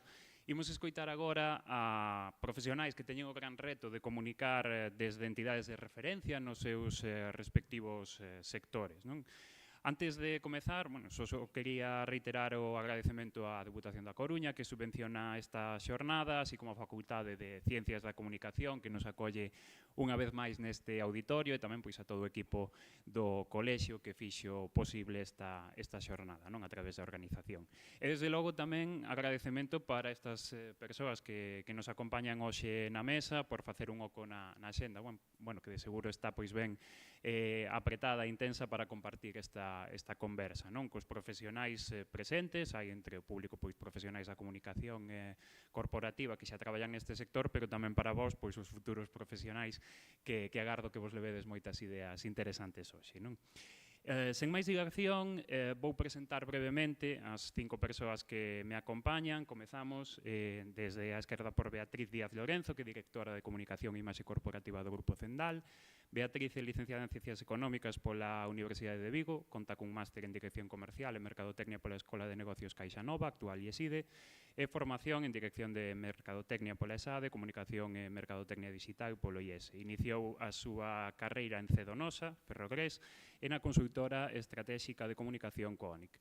Posteriormente, asumiu a responsabilidade de Mercadotecnia e Comunicación en CZ Vaccines, compañía do Grupo Cendal, e actualmente, como dicimos, é directora de Comunicación e Imaxe Corporativa deste grupo, un grupo biofarmacéutico especializado no desenvolvemento e produción de vacinas humanas e animais con 7 empresas baixo o seu paraguas. Beatriz tamén participa activamente en diversos foros sectoriais, é membro do Comité de Dirección da Asociación Nacional de Informadores de Saúde, ANIS, da que é subdelegada en Galicia, coordina tamén o Grupo de Comunicación da Asociación Española de Biotecnoloxía, de ASEBIO, e é membro do Grupo de Comunicación de Farmaindustria. Desde 2018 é recoñecida como referente galega pola asociación homónima e forma tamén parte das redes profesionais executivas de Galicia, Mulleres en Farma, DIRCOM e Marquea. A miña dereita, xusto o meu carón, está Isaac González Toribio, é director de Comunicación de Relacións e Relacións Institucionais de Abanca, desempeñou labores directivas de comunicación en empresas como Renfe, Unión Fenosa, Soluciona e Pescanova, e desde 2014 é director de Comunicación e Relacións Institucionais de Abanca. Desde 2017 tamén coordina a comunicación e a RSC do Grupo Banesco en Venezuela, Estados Unidos, Panamá, República Dominicana, Colombia e Puerto Rico. Ten experiencia en selección e formación de equipo, relacións con medios de comunicación e administracións, comunicación financiera, comunicación de crise, asociación e fusión de empresas, casos como Gas Natural e Fenosa, Windren e Soluciona. En Unión Fenosa, Soluciona e Pescanova foi responsable de coordinar a comunicación en máis de 20 países, en Hispanoamérica, tamén África Austral, Egipto ou Europa, e antes de incorporarse á banca como director de Comunicación e Relacións Institucionais, foi socio fundador dunha consultora de comunicación corporativa que realizou proxectos para entidades e empresas galegas, españolas e hispanoamericanas de diferentes sectores económicos.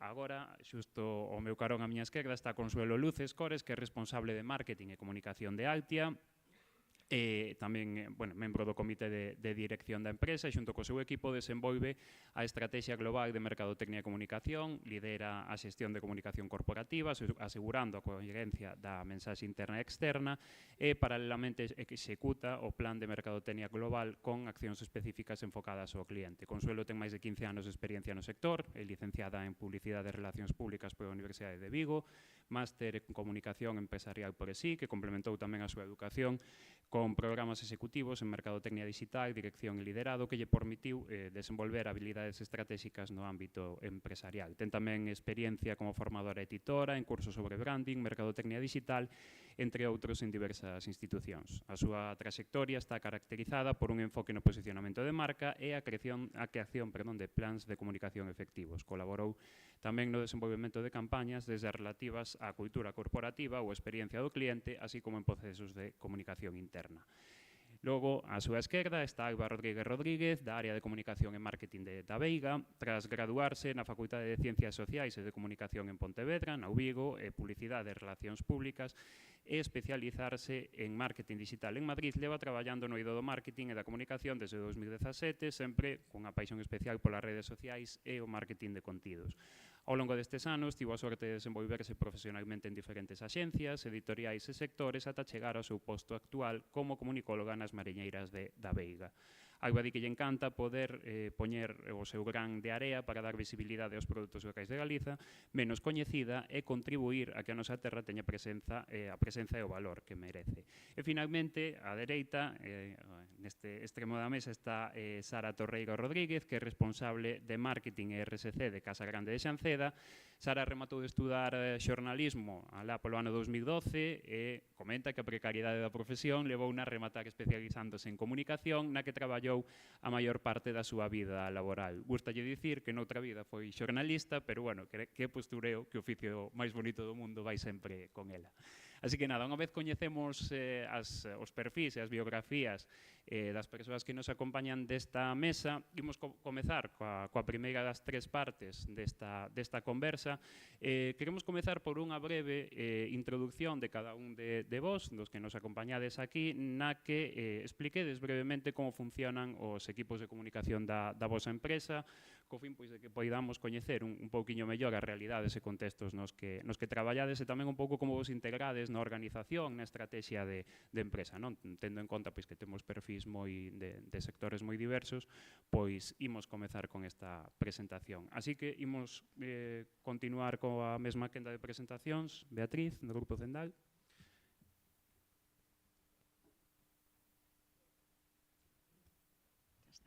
Bueno, buenos días, buenas tardes casi a todos y gracias por la invitación. La verdad es que rejuvenece un poco estar aquí. Están muy atentos, muy callados. Bueno, pues luego tendrán la oportunidad de hacer preguntas. Bueno, decías una breve introducción de cuál es mi día a día, digamos, ¿no? El departamento de comunicación. Bueno, yo no siempre he estado en el departamento de comunicación como tal, porque un primer mensaje que os lanzo es que las empresas están continuamente en cambios. Hasta hace no muchos años yo llevaba también a mayores una parte más operativa que entraba dentro del área de imagen corporativa y marketing de producto veterinario. De esa parte me han liberado, aquí lo puedo decir, y ahora estoy mucho más enfocada en la parte de comunicación y de imagen. A mí me gusta más hablar de reputación, pero también porque se ha hecho más complejo, más grande. Hemos crecido mucho, estoy hablando del Grupo Zendal, y así también lo requiere, ¿no? el día a día. El Grupo Zendal, porque el resto de las empresas me parece que es más conocido, voy a ser muy breve, es un grupo 100% español, de hecho es 100% gallego, que está enfocado en la biotecnología. La biotecnología es la ciencia que hace, entre otras cosas, las vacunas. Las vacunas son medicamentos, sobre todo preventivos, tanto para salud humana y animal, y nosotros llevamos más de 30 años desarrollando y fabricando vacunas. Lo hacemos tanto para salud humana como para salud animal, nuestro propio desarrollo de productos, pero también fabricamos para las top 5, no puedo decir los nombres, pero las top 5 empresas biofarmacéuticas, tanto de salud humana y de salud animal. Por poneros algunos proyectos importantes, somos socio de referencia en Europa ante posibles crisis sanitarias, es decir, nos hemos comprometido con Europa en tener disponible unas instalaciones de fabricación de vacunas ante una posible emergencia sanitaria de X tipo de producto, que ahora no viene al caso explicar porque realmente no sabemos. Es decir, si hubiera una segunda pandemia o un segundo COVID, nosotros tendríamos instalaciones permanentes dedicadas para poder afrontar esta emergencia sanitaria. Ese es uno de nuestros grandes proyectos. Estamos muy enfocados también en enfermedades zoonóticas, que son esas que se pueden transmitir, sobre todo de animales a humanos. enfermedades emergentes e incluso también vacunas únicas como vacunas para mascotas de ADN, que es la única y la primera que se ha registrado en Europa. Y tenemos un proyecto también muy ambicioso que es una vacuna de tuberculosis, que aunque aquí no está presente, la tuberculosis mata el equivalente a, voy a decirlo muy bruto, pero si se estrellara un Boeing cada día, ese es el número de muertos que al año causa esta enfermedad, que es causa y consecuencia de pobreza. Y digo, no se da aquí, pero estamos en un mundo muy globalizado, somos muchos y son enfermedades de salud global que de una manera más o menos indirecta nos afectan a todos. Bueno, yo ya no voy a hablar más del grupo Zendal, de la empresa. Me preguntabas, Manuel, cómo es mi trabajo y dónde estoy dentro del organigrama. Bueno, yo estoy, antes hablaban las agencias que había que estar en el equipo de dirección, yo estoy en el comité de dirección, no siempre he estado ahí y mi tarea fundamental es la imagen, o sea, lo que es la marca, en el fondo, gracias, lo que es la marca en su conjunto, la reputación, y eso implica la comunicación externa, la comunicación con medios, la comunicación sectorial, institucional, la comunicación interna también, en mi caso, la imagen corporativa y el marketing de la marca, la arquitectura de marcas, Zendal, las marcas que están debajo del grupo y, claro, la comunicación de crisis, ¿no? Estamos hablando de un sector que es muy sensible, que es el sector salud, muy riguroso, que debe de basarse solo en evidencias, que tiene una narrativa realmente compleja y increscendo y que es multi-stakeholder. Y, bueno, ese es un poco mi trabajo. Me dedico, como todos los que nos dedicamos a comunicación, y también me gustaría explicar esto, si me das tiempo, si no damos paso después, me dedico a cuidar, a mí me gusta decirlo así, a cuidar la marca. El 100% de mi tiempo me dedico a cuidar la marca, porque el resto de los departamentos hacen trabajo departamental y producen, venden, atraen talento, pero hace falta a ojos del consumidor, a ojos del cliente, una única visión, porque al final una marca es una misma cosa a ojos del consumidor. Nadie está pendiente si esto lo hace marketing, si esto lo hace comunicación. Entonces, lanzar el mensaje de que el cuidado de la reputación, y luego podemos hablar por no extenderme más, requiere una visión holística para que todo esté condensado en esa marca y con una mirada a largo plazo. Entonces, simplemente decir que el departamento de comunicación, bueno, no lo he comentado, pero es un unipersonal el departamento de comunicación, soy yo sola. No me gusta, o sea, me gustaría que esto no fuera así, pero realmente soy yo sola. Antes tenía equipo cuando llevaba otras cosas y ahora estoy yo sola dependiendo de dirección general. Bueno, no quiero comer más tiempo a mis compañeros y cedo la palabra, luego me preguntáis lo que queráis. Logo teremos oportunidade de conversar máis. Isaac, agora a túa quenda desde a banca. Buenos días. Primero agradecer, y lo digo profundamente, al Colegio de Periodistas y a la facultad de haber pensado en mí. Como veis, soy el único hombre de toda la mañana, con lo cual, bueno, me enorgullece de manera especial. Y digo, eso lo agradezco profundamente porque para mí siempre venir a la universidad es muy relevante. En mi generación el acceso a la universidad estaba muy restringido y éramos muy pocos los que podíamos llegar a la universidad, sobre todo si somos de clase baja o clase media baja. Entonces yo siempre me encuentro aquí muy bien, recuerdo con mucho cariño y mucho cariño y agradecimiento mi época en la universidad, y ahora que os veo aquí, espero que también disfrutéis muchísimo de estar en esta universidad. Os comento un poco sobre mi departamento. Somos en torno a 20 personas y trabajamos en 11-12 países. En nuestro departamento llevamos el gabinete de comunicación del Grupo Abanca, que está en España y en Portugal. y en Miami. Y aparte coordinamos el Grupo Banesco, la coordinación del Grupo Banesco en varios países de América, y también coordinamos la comunicación de algunas empresas participadas, en las que somos mayoría con más del 90% de acciones, como son El Deportivo y Es Pescanova. La actividad más concreta en Abanca es quizá lo que más nos interese o os interese en este momento. Nosotros hemos dividido el departamento como en 3 grandes áreas. Una es generación de contenidos en todos los formatos, escritos, audiovisuales, etcétera, redes sociales, y alimentamos a todo el banco, tanto en comunicación interna como externa.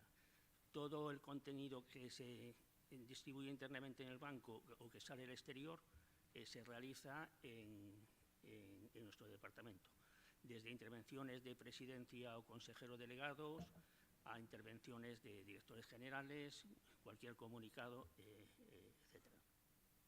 Aparte de esto, también llevamos el área de relaciones institucionales, en la que participamos en organizar y asesorar todo tipo de eventos, también internos, es decir, corporativos, como externos, intervenciones de nuestra alta dirección. Y ves un poco, en resumen, lo que hacemos en el departamento. Después ya entraremos en otros temas. Moi ben, moitas grazas, Isaac. Consuelo. Ya está encendida. Vale, me escucháis, ¿verdad? Vale, pues fijaros en el nombre del puesto, ¿no? Del departamento, es marketing y comunicación.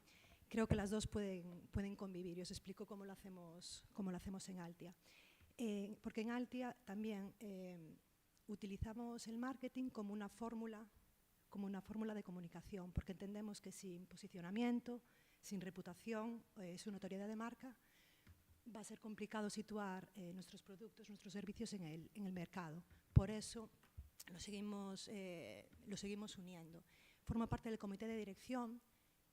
No fue así siempre, o sea, en Altia el marketing y la comunicación, el papel ha ido también evolucionando poco a poco por su crecimiento, pero bueno, que estemos ahí quiere decir que debemos formar parte de las decisiones y debemos enterarnos de todo lo que ocurre en la compañía para luego poder comunicarlo. Es algo súper importante, no solo participar o tomar parte de las decisiones, sino también que comunicación y marketing esté absolutamente enterado del camino estratégico de la compañía para poder modular ese mensaje. Luego, ¿qué retos diarios nos encontramos?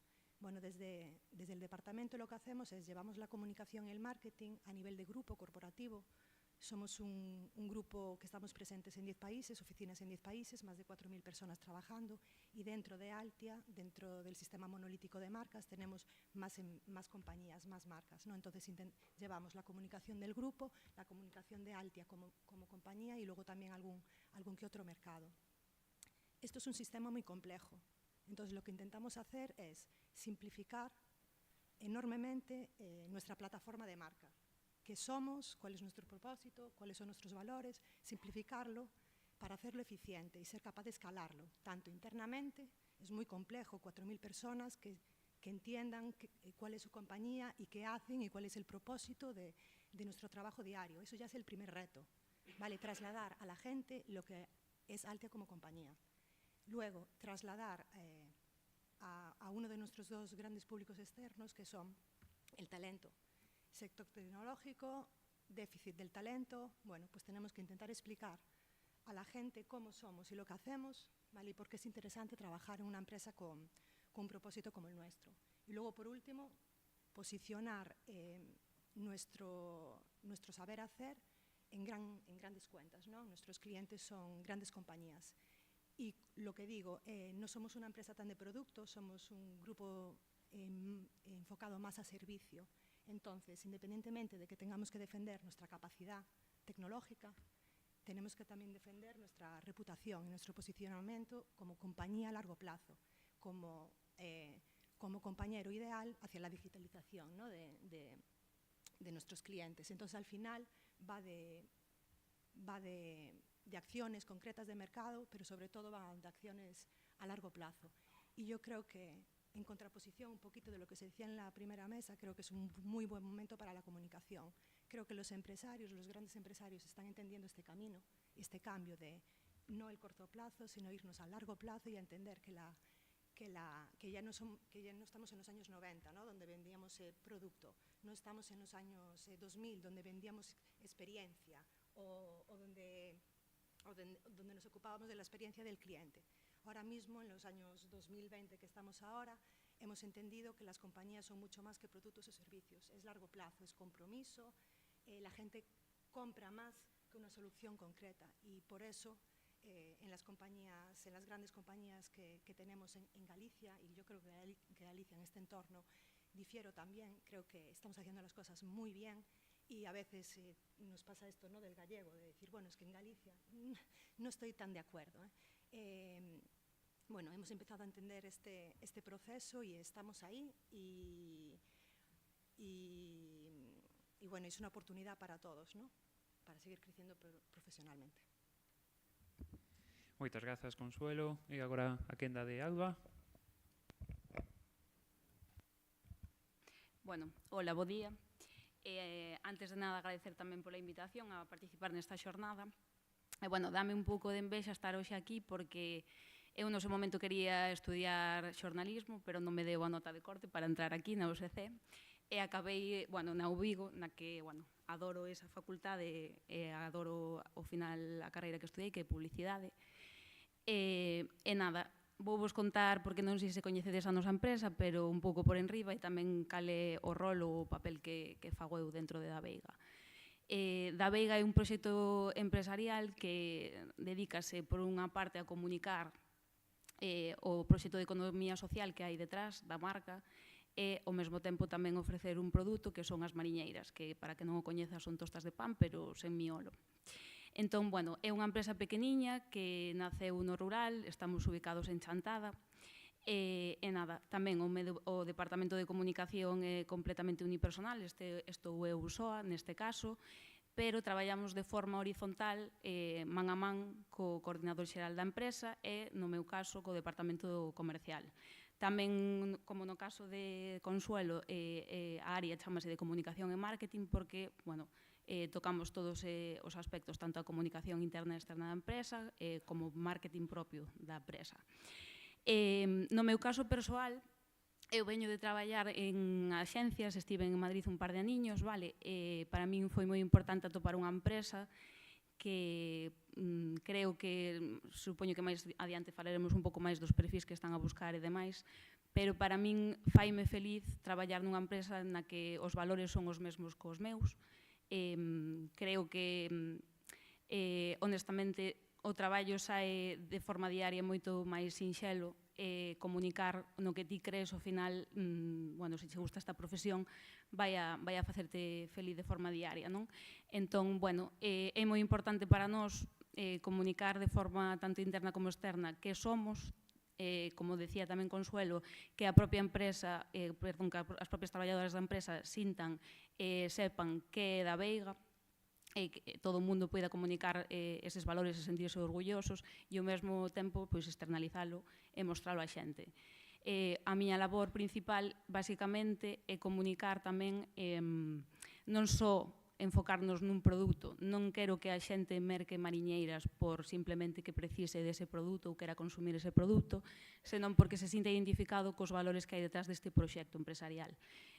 O noso proxecto está baseado na economía social, polo tanto temos uns valores moi marcados, tiramos sempre por apostar pola cultura galega, economía galega, eventos culturais de Galiza, evidentemente utilizamos o galego como comunicación, como idioma principal da nosa comunicación. Eu quero que é moi importante transmitir e que a xente nos elixa por este tipo de motivos, non? Entón, bueno, a nivel de comunicación e marketing, como digo, pois traballo eu sola man a man cos meus compañeiros e compañeiras, tiramos un pouco uns dos outros e apoiámonos en todas as decisións estratégicas, todos participamos, todos opinamos, e tamén moi interesante esta forma de traballar. Sí que a longo prazo seguramente imos a aumentar o departamento e contratar a máis xente, a máis perfis, porque vamos en aumento. temos proxectos novos para os vindeiros anos e vamos tamén precisar de moito máis equipo porque ao final, bueno, non temos moitas ferramentas ni moitos recursos para poder comunicar todo o que queremos comunicar a día de hoxe. E, bueno, ese sería un pouco o resumo. Logo xa podemos ampliar máis. Moi ben, moitas grazas, Alba. E agora para pechar este bloque, Sara. Moi boas a todas e a todos. Grazas ao Colexio de Xornalistas por terme convidado a esta xornada, porque faime realmente ilusión pois estar neste sitio no que tampouco hai tanto, aínda que en realidade sí, pois paseaba polas aulas e polos pasillos, pois tamén con Morgan, con Isabel, con Outeiriño, con Bastos, que era outro dos profes guais daqui da facultade, e a verdade é que é todo unha cousa moi guai estar aquí. Tamén me gusta e me parece simpático que esteu aquí, eu que son xornalista, falando de Casa Grande de Xanceda, cando Casa Grande de Xanceda a fundaron dous xornalistas. Augusto Asía, que era xornalista de guerra, escribía as súas crónicas desde Londres para La Vanguardia, un dos poucos xornalistas que escribía crónicas contra Hitler, e María Victoria Fernández Armesto Fernández Latorre, máis coñecida por moitos como Totora, unha prolífica articulista que publicaba os seus textos en La Voz de Galicia e a primeira muller vicepresidenta do Congreso dos Deputados. Que fago eu no meu día a día en Casa Grande de Xanceda? Casa Grande de Xanceda é unha granxa familiar ecolóxica situada pretiño daqui, a media hora en Mesía, que transforma o leite fresco e ecolóxico das súas vacas en produtos lácteos de alta calidade. Estou totalmente de acordo con Consuelo en que o noso non é simplemente un departamento de marketing, senón un departamento de marketing e comunicación, porque eu creo que realmente o marketing en sí tamén é un proceso de comunicación, é porque a comunicación abrangue moitas máis cousas que só o marketing. A marca de Casa Grande de Xanceda construíse fundamentalmente grazas ao branding, gracias ao storytelling e ao inbound marketing, que é un marketing de contidos, un marketing de calidade, un marketing de longo prazo. E iso non sería posible facelo sen a comunicación. Evidentemente, a parte de marketing, a parte máis de vender un produto tamén é moi relevante, pero non tería nada que facer sen todo este storytelling que hai detrás. Dentro do Departamento de Comunicación e Responsabilidade Social de Casa Grande de Xanceda, traballamos bastantes persoas, eu son a responsable do departamento, teño unha backup, unha número 2, que leva tamén partes de marketing e tamén toda a parte de deseño de produto, porque desde un produto tamén se poden contar e comunicar moitas cousas. Logo temos unha persoa que leva comunicación e marketing interno, que parece sempre a irmá fea do marketing e da comunicación, pero é super relevante porque finalmente os teus primeiros prescriptores van ser os teus traballadores, co cal é moi importante que estén traccionados cos valores da marca. Logo temos dúas persoas que coordinan ecovisitas e ademais fan a parte de newsletter e de atención ao cliente. E logo, por último, temos as dúas persoas que traballan na tenda online que está tamén integrada dentro do Departamento de Marketing e de Comunicación. Temos unhas primas, ali en Casa Grande de Xanceda, que son o Departamento de Ecovisitas, que originariamente estaban dentro do propio Departamento de Comunicación, agora tivemos que disgregalas porque son xa 10 persoas, xa son un departamento con entidade propia, pero en todo caso, as propias ecovisitas teñen tamén moito que ver coa comunicación da marca, porque se ti podes ver de onde salen os teus lácteos por ti mesmo, iso crea un vínculo emocional coas persoas consumidoras que é realmente imbatible. De quen dependo eu? Pois eu simplemente dependo da Dirección Xeral, o Departamento de Comunicación fai parte do Comité Estratégico, por suposto tamén do Comité de Crise. Non vos podería relatar os meus días porque son todos completamente diferentes. Un día pode estar analizando KPIs e outro sacándolle vídeos e fotos a burros, entón é un pouco volátil.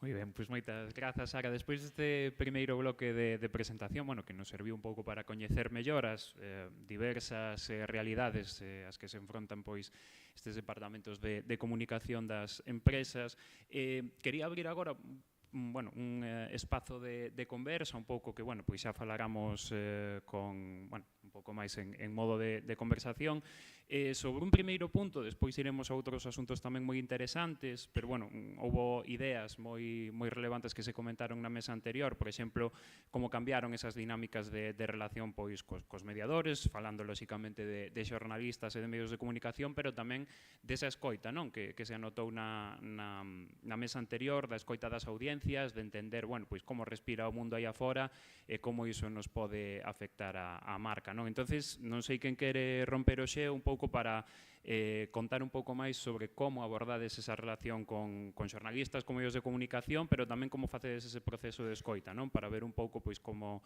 se comportan as audiencias nas vosas canles sociais e a través pois de outros medios tamén, non? Non sei quen quere romper o xeo. Sí. Os contamos un poquito cómo lo hacemos en Altia. Yo creo que en esto poco ha cambiado. Quizás han cambiado más las herramientas, pero al final el truco yo creo que sigue estando en levantarse todos los días, en leer, en escuchar, en ver lo que ocurre. Desde un clipping de prensa que pueda recibir que pueda recibir todo lo que se dice de ti, hasta un social listening, ¿no? Una escucha activa de lo que pasa en las redes, en todos los entornos. Yo creo que es lo primero que hay que hacer, tener toda la información. Y luego, en la medida de lo posible, pues intentar ordenarla y quitar una serie de conclusiones. Eso yo creo que es lo primero que hay que hacer. Y luego, seguir teniendo lo que intentamos hacer nosotros también, ayudados también de una agencia de prensa, ¿vale? que nos echa una mano en esto, es siempre estar disponibles para los medios. Siempre, en la medida de lo posible. Que sepan perfectamente quién eres, dónde estás, que sepan siempre que le vas a poder responder. Yo creo que eso es una de las principales armas que tenemos con respecto pues, a fake news y cosas que puedan salir publicadas. Al final, las cosas yo creo que a veces son un poquito más básicas de lo que predisponemos, ¿no? Pues simplemente poder contestar, tener una información útil, accesible y tener que la gente tenga un punto de información que sepa que ahí va a ser, la información que tienen va a ser verdad, pues un press kit, etcétera, etcétera, ¿no? Un poquito es lo que hacemos. Y luego, siempre tener claro cuáles son nuestros momentos comunicativos. De vez en cuando ir a dar algún input comunicativo corporativo. Cómo nos va, cómo hemos cerrado el año, qué estamos haciendo, qué casos de uso. O sea, que sea una información constante y equilibrada de lo que hacemos, ¿no? Yo creo que al final es un poquito esa balanza, ¿no? De proveer, estar siempre abiertos a dar información, de escuchar para saber también responder y saber dónde tenemos los focos, ¿no? Y luego también, pues eso, que tenga una relación fluida y dar información a los medios, ¿no? Y en el momento que si alguna vez surge algún problema, alguna crisis o incluso una fake news, la buena información que tenemos, que hemos trabajado a lo largo del tiempo, sea capaz de luchar por ella misma, ¿no? contra estas cosas que puedan ir surgiendo.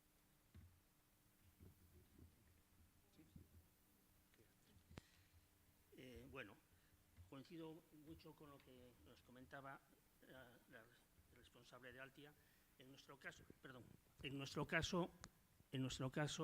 hay una fase, como bien decía, de escucha, y eso lo tenemos muy informatizado, utilizamos mucha tecnología para hacer esa escucha, tanto en medios de comunicación convencionales, es decir, papel, como en digitales, como en redes sociales, etcétera, ¿no? También utilizamos la tecnología en una segunda fase, que es intentar dar acceso a los medios, a la información generada, en este caso por Abanca, en las mejores condiciones para ellos, en los soportes que realmente ellos necesitan.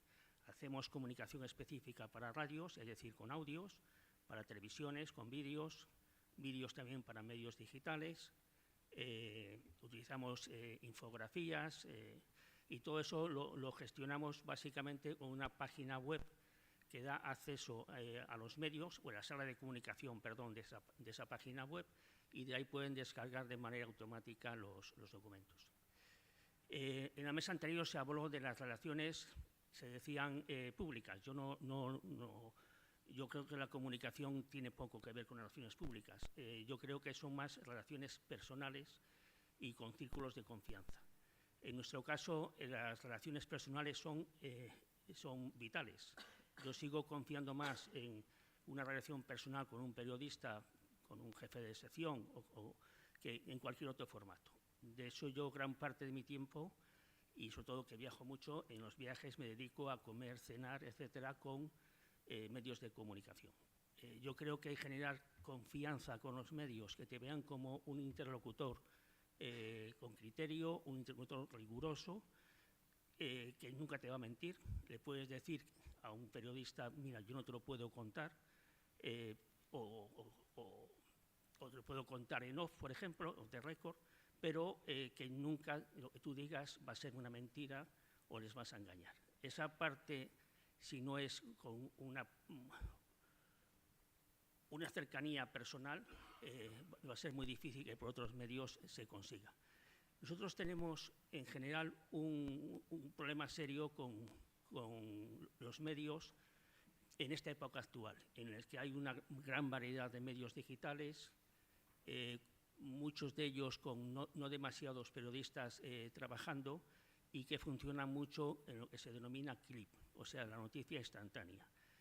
Esto lo que provoca es que haya problemas por ejemplo, con las fuentes, que saquen noticias con fuentes que casi nunca están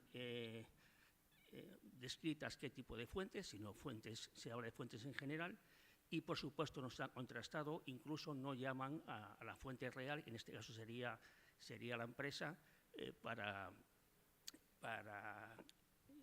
concretar qué hay de cierto y no en lo que se publica. Este problema cada vez es mayor y es uno de los grandes retos que tenemos.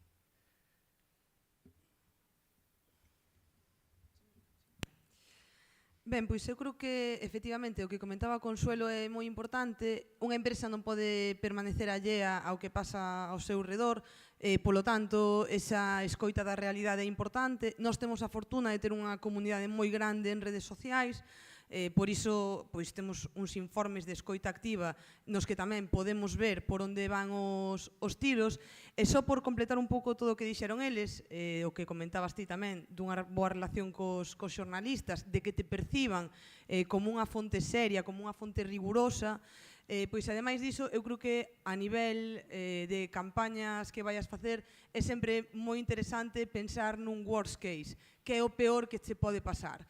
Entón, unha vez teñas delimitado o teu worst case, podes pensar se che compensa igualmente seguir, aínda que isto poida estoupar, ou parar.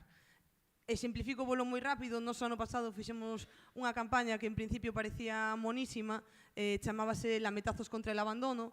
Entón, nós dicíamos que cada persoa que subise ás súas redes unha foto do seu can ou do seu gato lambendo a tapa do noso yogur e nos etiquetase, doábamos €1 a protectoras.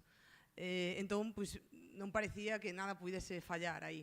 E, efectivamente, todo iba estupendo ata que un venres ás 5 da tarde, porque estas cousas sempre pasan un venres ás 5 da tarde, montouse unha trifulca no Instagram de criadores de cans. Por qué? Pois porque, efectivamente, estábamos nunha nova fase da lei de benestar animal, estaban eles enfadados, entonces pois decíannos que non podías decir no compres, adopta, sino que compres ou adoptes, pois é moi responsable. Entón, para nós, un lema que levábamos usando un montón de anos, que era no compres, adopta, e que nos parecía inocuo en principio, pois creounos unha crise en redes sociais. Por iso sempre pensar nun worst case a hora de emitir as túas comunicacións é moi importante ter ese tempo de sentarte e reflexionar sosegadamente que é o peor que pode acontecer, por complementar o que foron dicindo eles.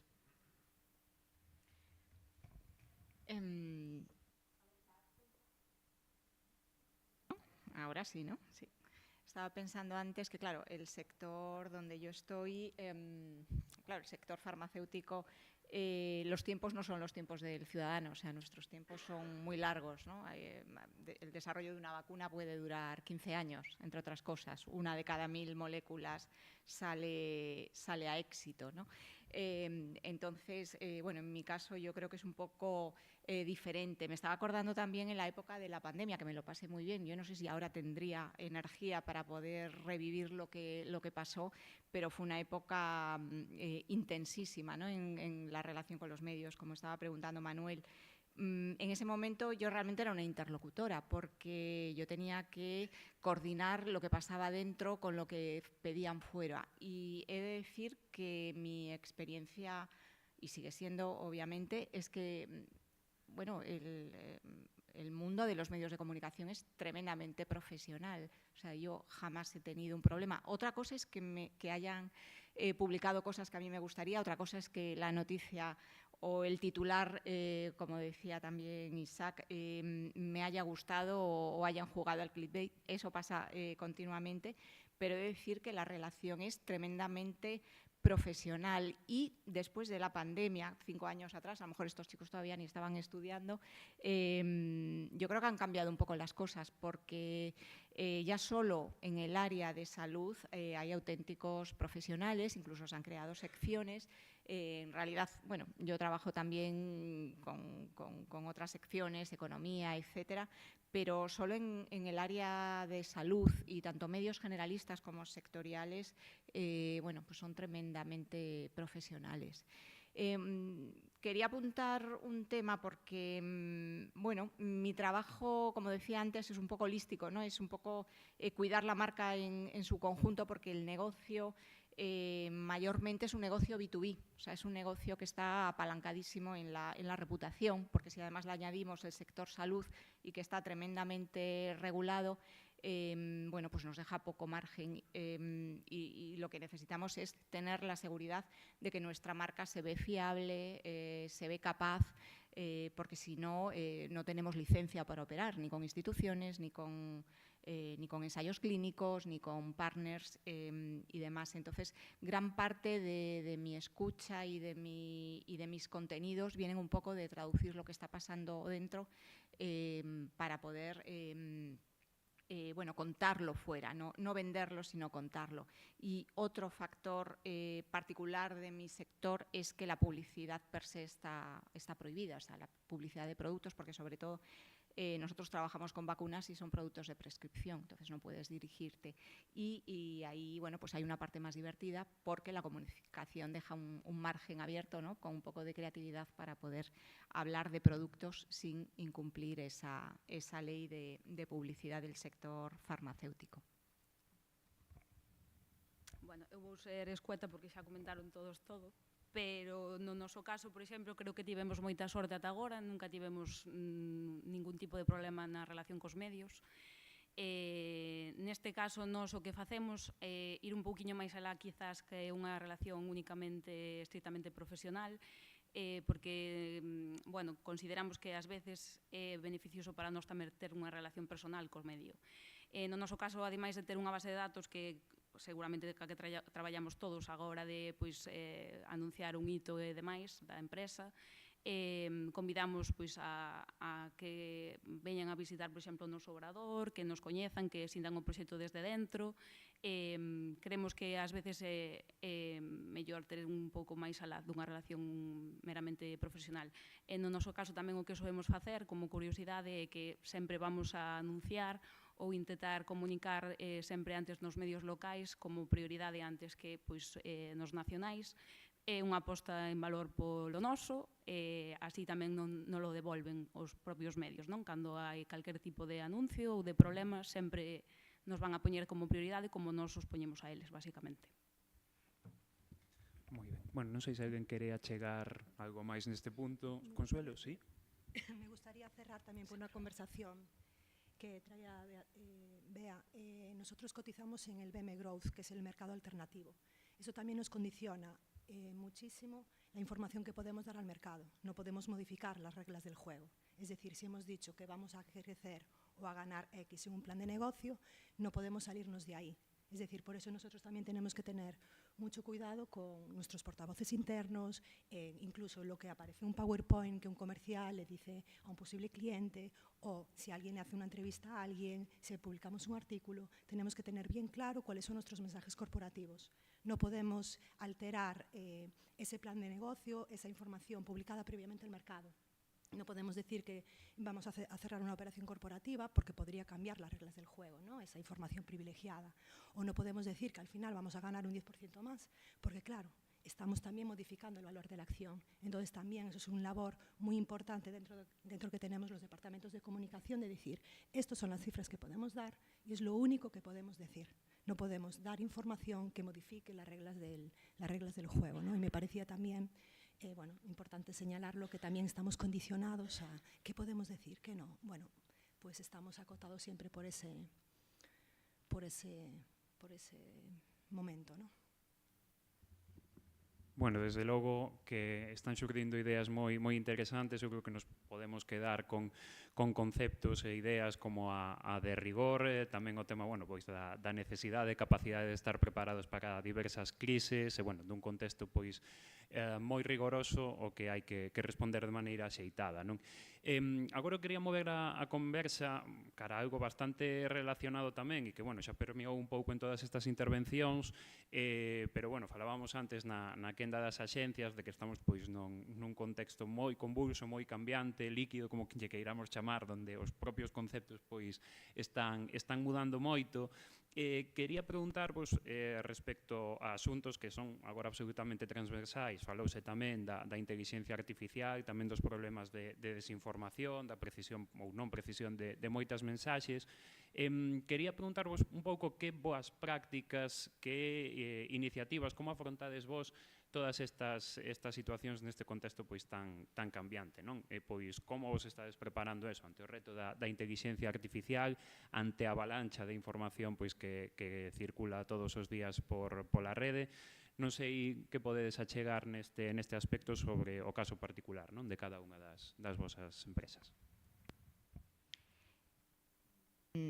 A ver, empiezo yo. No voy a decir nada muy relevante porque, al menos en la parte que a mí me toca, la inteligencia artificial está irrumpiendo y me consta que internamente tenemos un debate abierto dentro de la empresa. A título personal creo que, bueno, que es una herramienta, que es un asistente. Estoy sobre todo enfocado en ChatGPT y demás. Y como tal es un acelerador de gestiones muy potente que no decide, ¿no?, finalmente, pero sí creo firmemente en que tenemos que meternos en ese carro.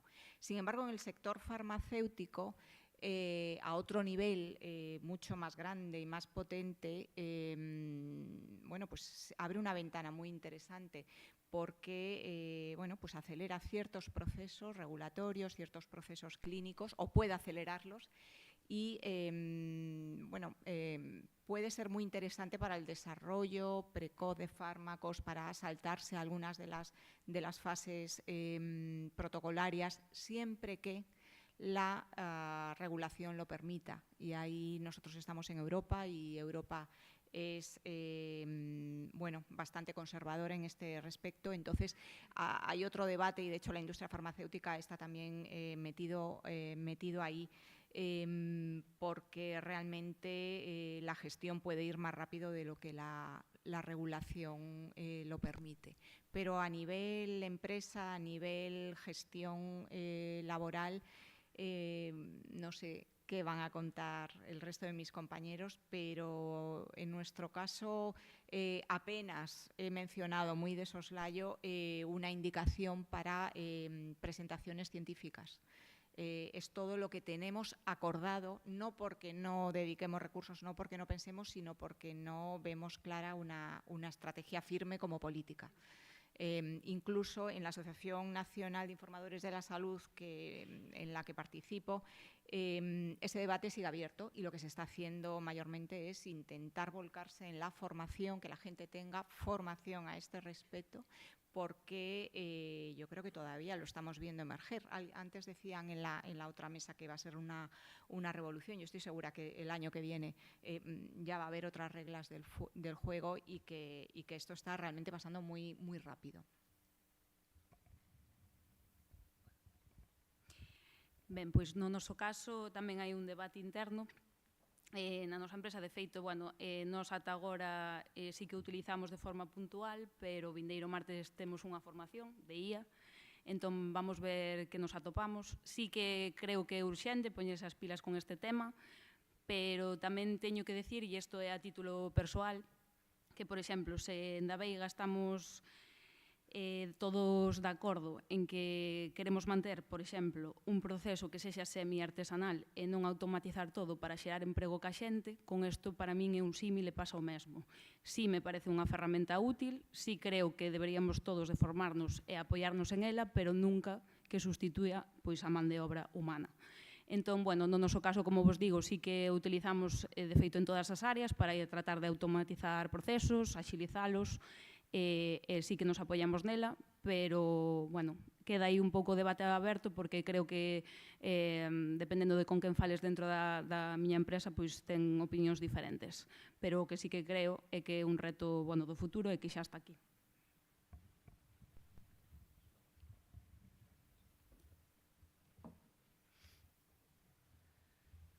Bueno, Manuel, has tocado dos temas que están bastante vinculados, porque gran parte de la desinformación que estamos sufriendo en estos momentos viene precisamente por la inteligencia artificial. Por empezar por la desinformación. La desinformación es un paso, siempre ha habido mentiras en los medios y siempre ha habido mala intención en los medios, ¿no? El problema de la desinformación es que esto, lo que antes se hacía desde una fuente, es decir, un medio de comunicación, una emisora de radio, etcétera, ahora lo puede hacer cualquiera de nosotros. O sea, se ha globalizado el atacar de manera voluntaria y con todo tipo de herramientas, entre ellas la inteligencia artificial, a una empresa, una institución, un gobierno, etcétera, ¿no? Y esto lo que provoca es un problema de primer orden. El otro día en Barcelona estaba en un foro sobre este tema de desinformación y nos explicaban que el Foro Económico Mundial estima que el coste a las empresas en el mundo al año por la desinformación supera los 152.000 millones de dólares. Es una cifra relevante.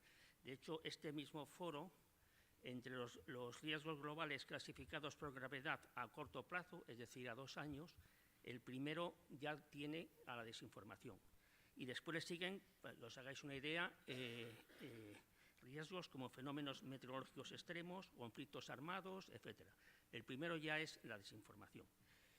En estos momentos, la fase de monitorizar la desinformación está muy avanzada en todos los aspectos, en las instituciones, en las empresas, etcétera. Ahí se detecta muy rápido y con bastante claridad lo que es o no desinformación. El problema es cómo actuar ante ella. Y en esto sí que estamos bastante retrasados. Y os pongo un ejemplo. En nuestro plan de crisis, nosotros estamos en un sector que está en permanente crisis, es el sector de la banca. En nuestro plan de comunicación, en nuestro plan de crisis, uno de los, si tenemos 50 o 60 posibles casos de crisis, uno es la desinformación. Esto ya no puede ser así. De hecho, empezamos ya a trabajar en que haya un plan específico de desinformación. Vosotros conocéis seguro casos como el de la esposa de Macron, que se llegó a decir que no era una mujer. Nvidia, no sé si sabéis el caso, pero Nvidia, que es una gran tecnológica mundial, su CEO tenía que dar una conferencia en un congreso internacional importante y la inteligencia artificial lo que hizo fue reproducir exactamente su cara, su voz, sus gestos, etcétera, y programó a la misma hora un vídeo diciendo que este señor apostaba por cierta criptomoneda. Curiosamente, el vídeo falso atrajo muchísimo mayor número de espectadores, de seguidores, que el vídeo real. Y se opuso un problema impresionante, porque claro, la criptomoneda era una estafa. Me refiero que ahora en cualquier momento nos pueden clonar a nuestro presidente, a tu presidente, y hacer con eso pues algo realmente terrible. En China, por ejemplo, están clonando, haciéndolos idénticos medios de comunicación occidentales. De tal manera que si un ciudadano chino, suponte, entra en el país pensando es el país, posiblemente sea un país clonado, exactamente igual que nuestro periódico, pero con la información que quiere generar. Entonces, os cuento esto para que entendáis la gravedad de todo esto. ¿Cómo reaccionar? Pues ahora mismo no os puedo decir mucho porque no está muy estudiado y estamos un poco en pañales, ¿no? Específicamente, y antes hablaba yo de los círculos de confianza, tenemos que ser de las empresas ser capaces de generar círculos de confianza en nuestros proveedores, en los medios de comunicación, en nuestros empleados, por supuesto, para que cuando vean algo realmente extrañísimo sobre nuestra empresa, sean conscientes de que eso no es posible, porque ya antes nos conocen lo suficiente para, esta mañana alguien comentó, tú Fátima, sepan que eso es realmente imposible. En nuestro sector, nosotros venimos, y además venimos de unas circunstancias, como sabéis, las antiguas cajas, hemos tenido ataques inimaginables, ¿no? Es cierto que al principio fue muy difícil, pero sí hemos conseguido generar esos círculos de confianza como para estabilizar un poco la imagen. Y en cuanto a la inteligencia artificial, y ya no me enrollo mucho más, en el banco sí se está utilizando muchísimo. Yo creo que estamos, y lo digo honestamente, en la vanguardia del sector en España. Y estamos en formación constante, tenemos grupos de trabajo de información en IA, para todo. Os podéis imaginar, para atención al cliente, para productos, etc. En el caso de comunicación, nosotros lo utilizamos en varios proyectos. Tenemos un proyecto que es Abancapedia, que es una Wikipedia con toda la información de Abanca, por ejemplo, y ahí utilizamos, está en fase de proyecto, aún no lo podéis ver, pero en su momento lo conoceréis, y ahí lo usamos tanto para búsquedas y ese tipo de cuestiones, ¿no? Y después internamente también estamos en un proyecto de cambio de la intranet, de la comunicación interna, y también estamos utilizando la intranet. Y acabo en un poco cómo lo utilizo yo, o sea, nuestro departamento y en el caso concreto yo. La inteligencia artificial, yo creo que ahora mismo tiene un gran déficit, es cuando le preguntas por cosas que tiene que buscar la inteligencia artificial, que tiene que ir a Google o a otros soportes y ahí si se equivoca, o sea, se suele equivocar mucho y además si se equivoca y tú no certificas o no controlas lo que te dice, te puede generar un gran problema. Donde yo sí lo utilizo mucho y es muy eficaz es, por ejemplo, en resumir documentos. PDFs complejos, si tú le das la información y dime haz lo que quieras, perdón, haz lo que yo quiero con este documento, con este PDF, él te lo va a hacer de manera impecable. Y yo ahí sí que creo que es un gran avance para nosotros, nos mejora mucho la eficacia en el trabajo y los tiempos. En el resto aún tengo precauciones para utilizarlo. Yo jamás lo utilizaré para generar contenidos, y lo que sí te puede ayudar en los contenidos es en tareas mucho más rutinarias, es decir, a mí me gusta escribir sin repetir palabras, sin repetir giros, etcétera. Pues le puedes decir, oye, dime las palabras que más repito. Ese tipo de cuestiones sí te lo hace bien. Pero generar contenidos, yo creo que, por lo menos en nuestro caso, aún no vamos a utilizarlo. ¿Puedo añadir una cosa de la desinformación que me lo había saltado? Para recalcar un poco la importancia del rigor en comunicación en el área farmacéutica o en el área de la salud, mejor dicho, la desinformación tiene efectos importantes. O sea, la consecuencia es problemas de salud pública.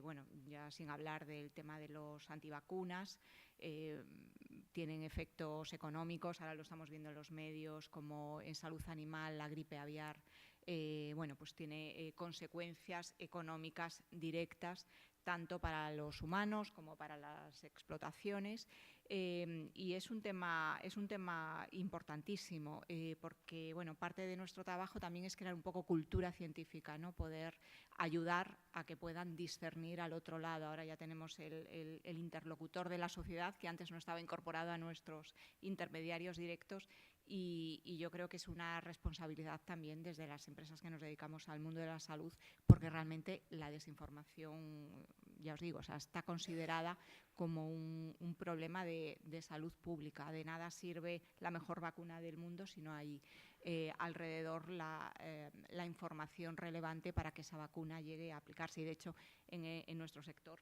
decimos que es como un virus, pero no como un virus informático, sino como un virus real, porque no sabes de dónde sale, se propaga, ataca a la población vulnerable y tiene efectos catastróficos.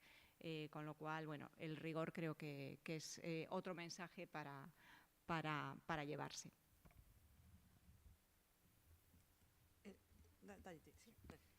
Vale, yo creo, me gustaría decir una cosa, escuchando a mis compañeros. Os estáis dando cuenta del gran momento que nos está tocando vivir, que os está tocando a vosotros empezar vuestra carrera profesional. Estamos viviendo ahora mismo un cambio de paradigma. Muchas de las preguntas todavía no tienen respuesta. O sea, nos está tocando ahora, en directo, construirlas. Así que creeros parte de lo que decimos, de lo que hemos hecho estas últimas décadas, pero lo que está por venir, solo vosotros lo sabréis. Me parece importante dejarlo claro, porque estamos viviendo una, ya no revolución, yo lo llamo una hiperrevolución, ¿no? Es un cambio acelerado, constante, de innovación, de nuevas tecnologías, y muchas de las preguntas son en base a qué pasará después, ¿no? ¿Cómo nos vamos a comportar? ¿Qué va a ocurrir? ¿Qué nos va a traer la IA? Bueno, parte lo tendremos que construir nosotros, pero como fase también de esta conclusión me gustaría decir que sí que hay muchos retos éticos, muchos retos de qué va a pasar con lo local, qué va a pasar con las empresas que trabajemos, pero yo creo que en global, en general, con un buen uso, es súper positivo. La IA nos va a permitir estar más cerca, más rápido, allí cerca de nuestros clientes, de nuestros colaboradores, y además nos va a permitir pensar más, porque vamos a poder automatizar, vamos a poder tener las tareas cotidianas de menor valor añadido solucionadas mucho más rápido, y vamos a poder tener empleados no cubriendo Excel, sino empleados pensando en cómo podemos mejorar, ¿vale? Mejorar para nosotros mismos y mejorar para el entorno. Sé que yo lo veo un mundo lleno de posibilidades y todo, muy pocas cosas veo. Bueno, tendremos que solucionar. ¿Qué hace la Unión Europea? ¿Qué hacemos con el decálogo ético? Bueno, lo solucionaremos, lo iremos haciendo. El mercado nos irá diciendo qué tenemos que hacer. Así que nada, yo os invito a abrazar todas estas evoluciones tecnológicas y ayudarnos a inventar las soluciones, ¿no?, a los retos que tenemos. Es papel y responsabilidad de todos. Y luego, por terminar la segunda parte de la pregunta, no sé, es cómo usamos en Altia la IA, ¿no? Es decir, cómo, más bien sería, ¿dónde no la estamos usando ya? Es decir, somos una empresa de ADN digital, entonces realmente ya lo tenemos incorporado de manera transversal en los departamentos, simplemente también pues, por la educación y la formación de los empleados, ¿no?, que en su mayoría son ingenieros informáticos, ¿no?, o bueno, formaciones de tecnología.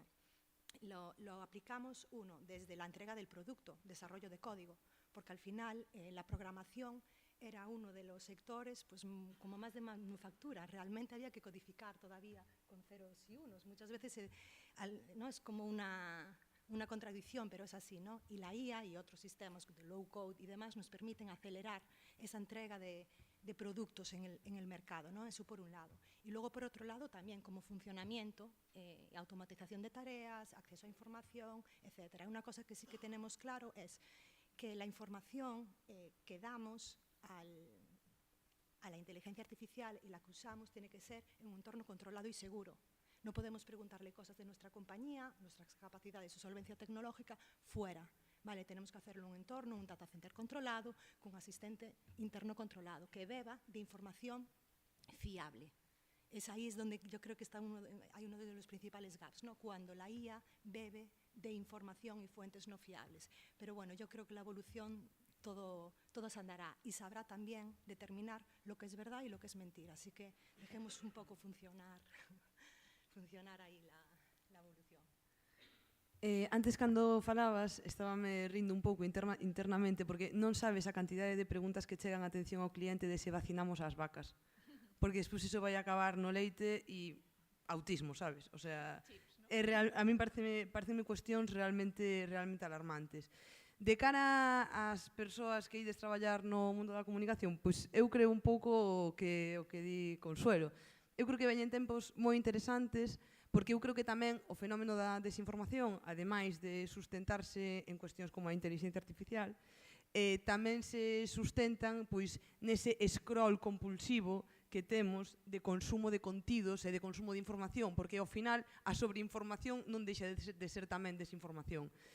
Entón, nós traballamos nun sector que é complexo a nivel comunicativo, porque sobre o sector primario sempre hai moitísima desinformación e moitísima suspicacia. E tamén sobre a industria alimentaria, aí tiberalo tamén, hai moito descoñecemento de como son os procesos da industria alimentaria. Como afrontamos nos iso? Para empezar, con moitísima transparencia.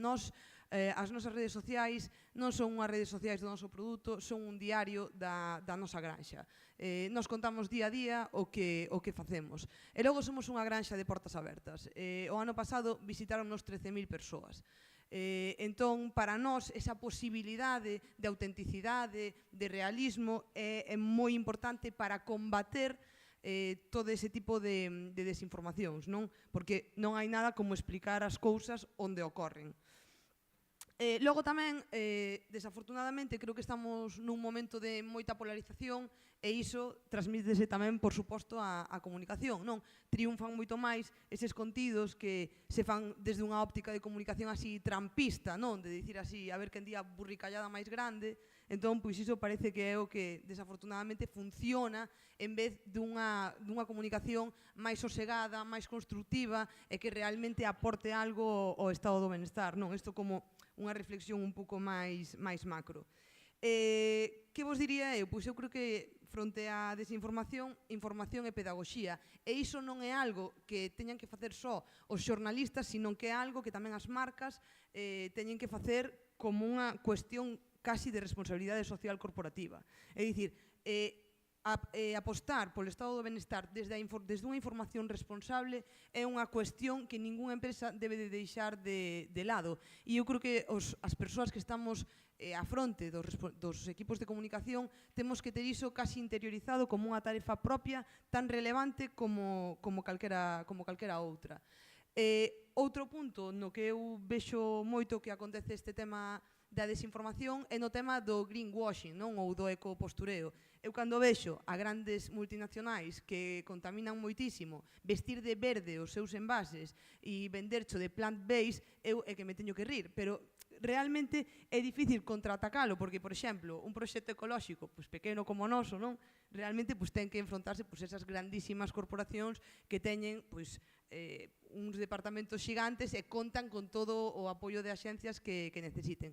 Pero, bueno, eu realmente creo que é tamén unha batalla que hai que dar e que, ao final, é bonito dalo, non? Desde o rural, eu creo que temos moito que dicir. O rural é moi vanguardista moitas veces fronte aos tópicos que se poida dar sobre el, así que nisto tamén temos moito que dicir. Na cuestión da IA, nós en Casa Grande de Xanceda aplicámola xa en algunhas cousas e creo que cuestións como a IA, a realidade aumentada, no noso caso, que é unha cuestión de seguridade para os traballadores, ou os data lakes, esas lagunas de datos que podes cruzar entre eles para ter eficiencias, melloras, etc., son estupendas, e un pouco que decía Consuelo. Eu creo que a IA é para que a xente non teñamos que facer procesos tediosos que en realidade non teñen nada de valor engadido. Eu realmente para os cruces de datos de KPIs a IA pareceme a mellor cousa que me puido pasar, porque efectivamente en vez de perder tempo en cruzar datos, poido invertir tempo en pensar cousas importantes como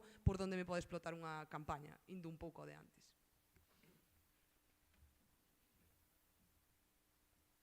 Yo solo un segundo, ya estamos en la universidad. Yo creo que en la desinformación siempre nos olvida que no solo tiene la culpa quien desinforma, sino también quien lo recibe. Me refiero, en la sociedad tenemos que intentar estar preparados para entender bien lo que es la desinformación. Y eso solo es posible a través de la educación, evidentemente, ¿no? Desde las escuelas hasta un centro como este, tenemos que ir concienciándonos de que es importante facilitar a la sociedad herramientas para entender la diferencia entre lo falso y lo real. Moi ben, pois agora que xa nos estamos achegando á parte final desta conversa, quería, bueno, pois deixar caer outro asunto que seguramente pois sexa de interese para a nosa audiencia, xa se comentou na anterior mesa redonda, que, bueno, pois, como comentaban, por exemplo, Consuelo e Sara, estamos ante un momento de cambio, pero tamén, pois, lóxicamente, como todos estes momentos, tamén de oportunidades, non? Quería consultarvos sobre, polo que tanteades o sector e tamén pois polas vosas empresas en concreto, cales están sendo ou van a ser os perfis laborais máis demandados, non? Por exemplo, pois que formación ten que ter quen estea valorando pois dedicarse a comunicación corporativa, que habilidades, tanto no ámbito laboral como tamén pois interpersoal, se valoran agora mesmo no sector, non? Non sei quen quere comezar con este bloque. A ver, bueno, fundamentalmente las habilidades blandas es un tema que está en los pasillos, en las empresas, y que no podemos dejar pasar. O sea, yo creo que ese es un punto importante, ¿no? Yo de oírselo a la dirección de recursos humanos e incluso a la alta dirección, creo que ahí hay un campo interesante, aunque no es formativo, pero sí, no dejar de lado el tema de las habilidades blandas. En mi sector, bueno, todo lo que sea medición y audio creo que es bastante obvio. Estoy bastante alineada con, al principio, cuando hablábamos un poco del tema de marketing y comunicación, que dejaste pasar por ahí un melón que a mí me parece súper interesante. Creo que el marketing es también un buen complemento. Yo creo que es un buen complemento porque al final lo que hace es ayudar a consolidar la marca, que en esencia pues lo es todo, ¿no? a los ojos del público. Entonces, esa parte también complementa todo el área de comunicación. Y particularmente en mi sector, y es una de las barreras de entrada, pues claro, es que la cantidad ingente de narrativa súper compleja también es muy interesante para el sector farma, pues tener un complemento con alguna de las ciencias de biotecnología, de farmacia, alguna especialización a mayores, y ya se empiezan a ver esos perfiles también. Yo, una de las cosas que más orgullosa estoy, y fue hace muy poquitos meses, que la vicerrectora de la Universidad de Vigo hablando me decía, ¿pero entonces tú qué eres, veterinaria o médico? Y yo no, yo soy economista, pero sí es verdad que hay que meterse en el meollo, porque en nuestro sector al menos es un tema bastante específico y requiere de bastante formación. Y me quedo con lo que decía Luisa antes. A mí también me encantaría tener un friki en mi departamento, me encantaría. De estos que dices, no sé si lo mato o lo quiero, pero sí, o sea, eso va un poco en la pasión. O sea, creo que cuando nos dedicamos a las marcas, al final toda la pasión y todo el perfeccionamiento, perfeccionismo, que tú le pongas, al final se traduce en el trabajo. Yo me quedaría por ahí.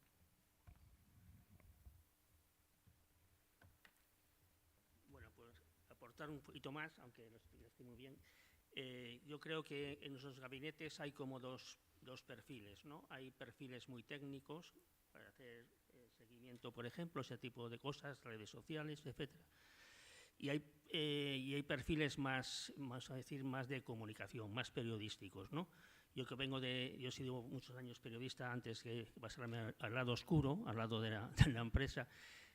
Yo creo que un periodista básicamente lo que tiene que interiorizar es que su misión es estar en el sitio adecuado en el momento adecuado.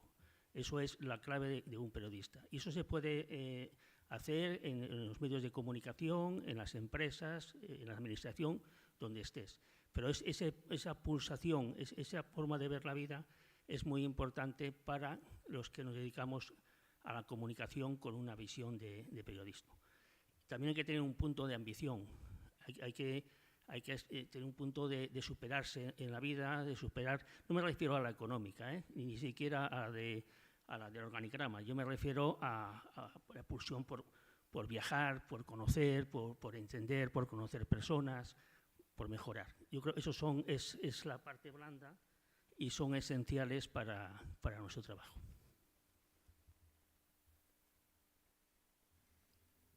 Ben, eu creo que un xornalista, independentemente de que traballe nun medio de comunicación, nunha axencia ou nunha empresa, sempre vai levar con ela, a visión xornalística. Eu creo que iso é o que realmente pode valorar unha empresa a hora de contratar para un departamento de comunicación a un xornalista.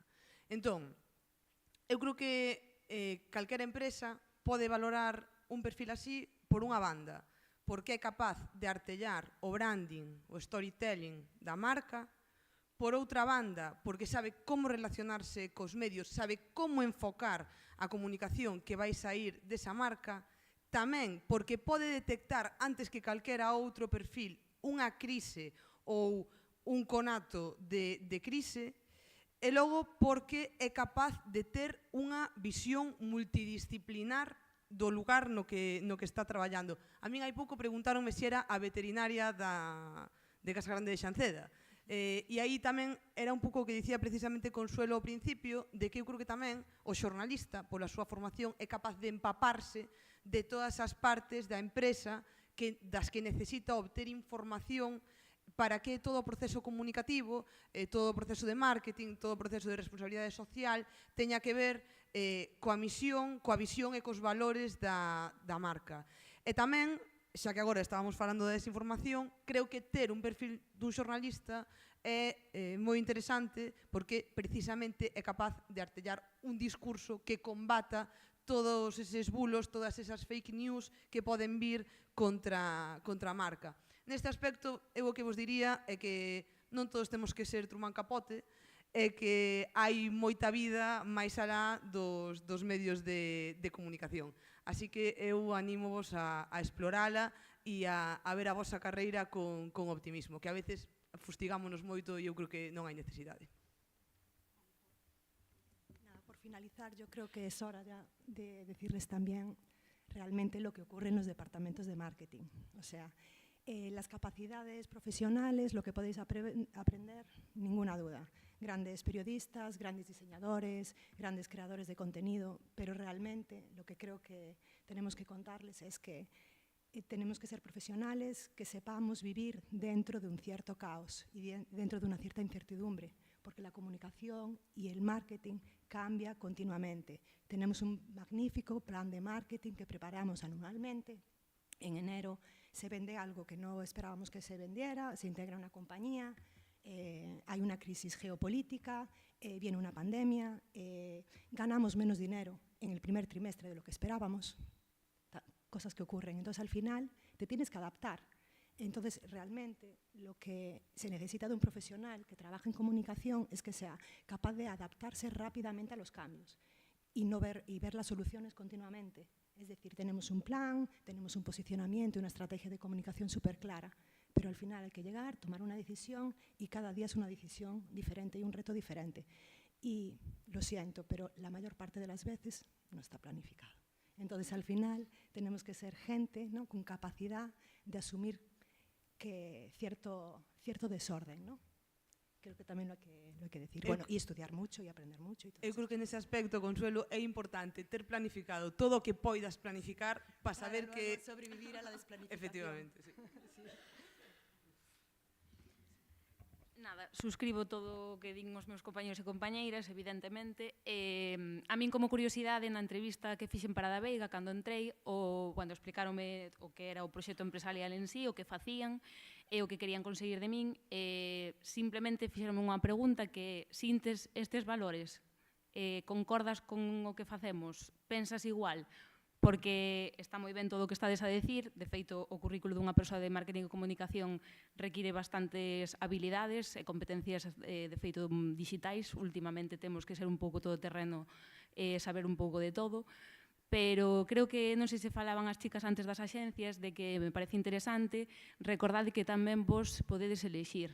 Quero dicir, estamos agora mesmo nun momento un pouco complicado no sector laboral, do noso sector, Entón, recordade que vos tamén tedes a posibilidade de elexir onde queredes traballar.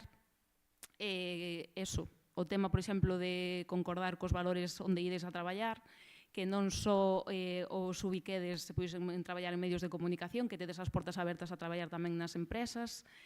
E nada, a miña mamá sempre me decía: Alba, non te esquezas do inglés, así como dato.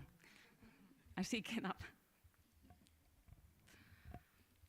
Non sei se alguén quere achegar algo máis para ir pechando pois esta última fase das intervencións, pero bueno, se queredes comentar algo máis, se non, imos ben de tempo. Comentábase antes tamén na mesa anterior que creemos que cada vez máis é importante pois escoitar os máis novos, os que estades pois agora formando, os que cheguedes con novas ideas, e queremos que tamén acheguedes preguntas agora, así que non se vos quede nada por preguntar, pero tamén o resto do público, bueno, quen queira formular algunha pregunta ás persoas que nos acompañan aquí na mesa, pois é o momento agora para establecer ese tempo de conversa, de preguntas e respostas.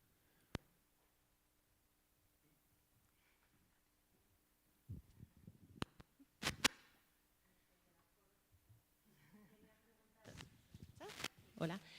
Preguntar a las personas que están en empresas cotizadas o inversores. Hola. Quería preguntaros cómo trabajáis la comunicación con inversores, porque me parece que es algo como que yo en la facultad no había apenas visto y tiene sus propios lenguajes y mecanismos, ¿no? Me parece interesante que nos expliquéis un poco cómo la trabajáis.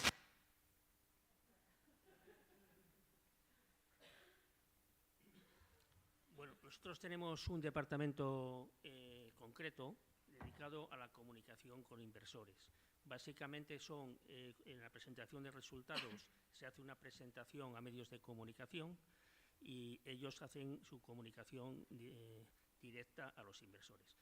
No depende de nosotros, no tenemos ningún tipo de relación, salvo que en los contenidos sí participamos nosotros. Ellos también hacen aparte roadshows, van a diferentes sitios, Londres, París, Madrid, etcétera, para tener encuentros concretos con los inversores. Pero en nuestro caso también tienen su propia página web para inversores. Pero en nuestro caso son departamentos completamente separados, solo coincidimos en los contenidos. En nuestro caso, bueno, es ligeramente diferente, es otra liga, no es mercado continuo el nuestro, es el BM Growth, que es como el mercado alternativo. Nosotros llevamos la comunicación directamente, sí que hay una serie de un departamento que lleva la relación directa con inversores, pero a nivel de comunicación, ¿qué hacemos? Bueno, hay grandes hitos, ¿no?, al año, que es la publicación del informe de sostenibilidad, la publicación del informe anual, la publicación del informe semestral.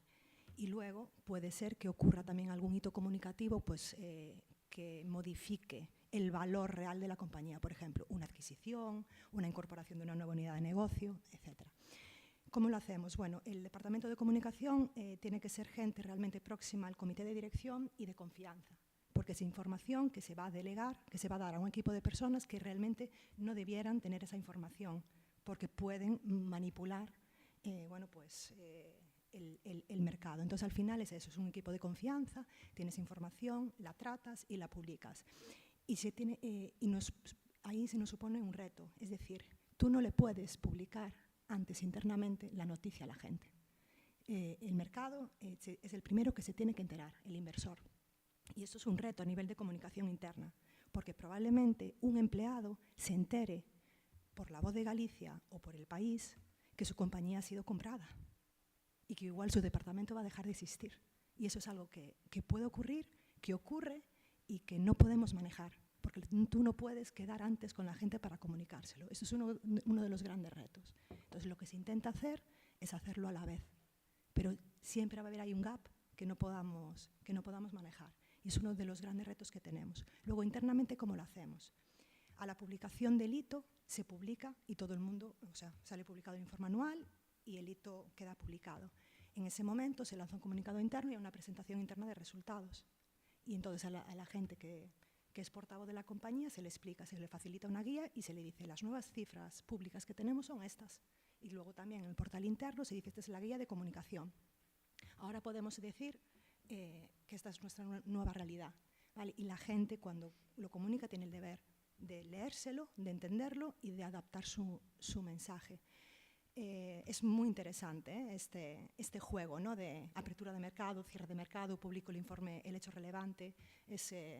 Bueno, es una balanza interesante, ¿no? Y luego, sobre todo, ¿no? El reto de lo interno, de no poder adelantar lo que ocurre y sabiendo que van a ocurrir cosas y, bueno, al final, pues, el mercado es así. Solo segundo, puntualizar, que nos explica muy bien. En nuestro caso es muy parecido, es similar, ¿eh? Yo me refería solo a comunicación a inversores, pero la misma comunicación que envía el departamento a inversores después se distribuye internamente y externamente, como bien ha explicado. Tiñamos algunha pregunta máis por aí, creo que vira algunha man levantada. Sí.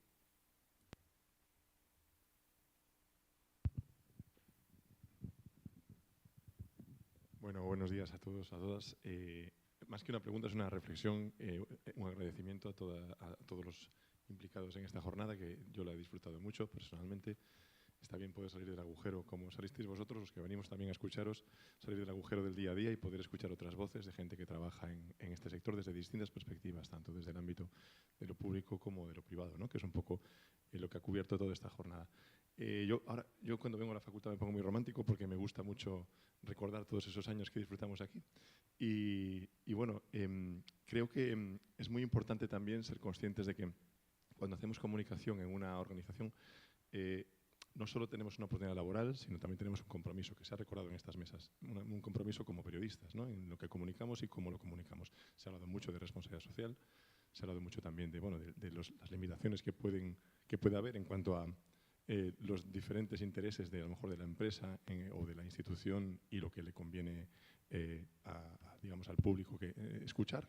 Y yo quería sobre todo dejar una reflexión para los estudiantes, que hoy son estudiantes y mañana estarán incorporados al mundo laboral, y es que cuando yo empecé a estudiar periodismo, bueno, estudié comunicación audiovisual en realidad, luego me fui cambiando de sector, pero siempre contaba la anécdota de que lo más horroroso que podría ser es trabajar en un gabinete de comunicación, en una empresa o en una institución.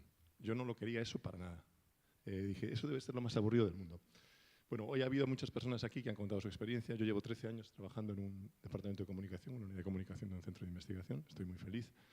Efectivamente hay mucho trabajo, hay muchos imponderables, lo han dicho todos, pero no os ciñáis a pensar que solo hay trabajo en los medios de comunicación, porque lo bueno que tenemos la gente que trabajamos en este sector, los periodistas, es que tenemos muchas oportunidades en muchos sitios distintos, en muchos de ellos aún por descubrir. Y creo que la jornada de hoy ha servido un poco para eso, ¿no? Para mostrar esas experiencias, para dar más amplitud de miras a todo lo que se ha contado, a todas las posibilidades que tenemos como periodistas, y que cuando os digan, ¿eres periodista? ¿En qué periódico trabajas? Bueno, es que hay más mundo aparte del periódico, que lo sepamos también contar y hacer pedagogía sobre el tema. Y muchas gracias a todos. De feito, creo que, bueno, aquí na mesa, a metade para este lado, creo que estamos nos tres na mesma situación, non? Que empezamos no xornalismo e pasámonos a outra parte, non? Sí, mira, yo durante una época fui corresponsal del Independiente aquí en Galicia, en el año 89, la época de Fraga, etcétera, ¿no? Y yo recuerdo que había muy pocas notas de prensa, tenía ENCE y muy pocas. Y bueno, a mi mesa nunca llegó una nota de prensa, iban a la papelera directamente. O sea, pues la vida te va cambiando, pero vamos, me reconozco en ti que yo jamás pensé que iba a acabar en un gabinete de prensa y en un banco. O sea que la vida da muchas vueltas. Bueno, eu nese aspecto xa vos digo, a min gustame posturear e decir isto de noutra vida fui xornalista, pero realmente algo que te acompaña sempre e que no teu desenvolvemento profesional sí que é moi determinante. Eu tampouco nunca pensei, no, é mentira, eu pensei bastante rápido. Eu despois de traballar como 2 anos en medio xa vin que aquilo non era sostenible. Pero iso, hai moito mundo coa formación que tedes. Tamén é certo que é unha carreira que se adapta moito a especialidades posteriores e iso tamén é unha fortaleza. Así que, bueno, efectivamente estamos os tres na mesma situación e pasarse ao lado oscuro non está tan mal. Bueno, temos aínda tempo para algunhas preguntiñas máis. Alguén? Sí, por ali.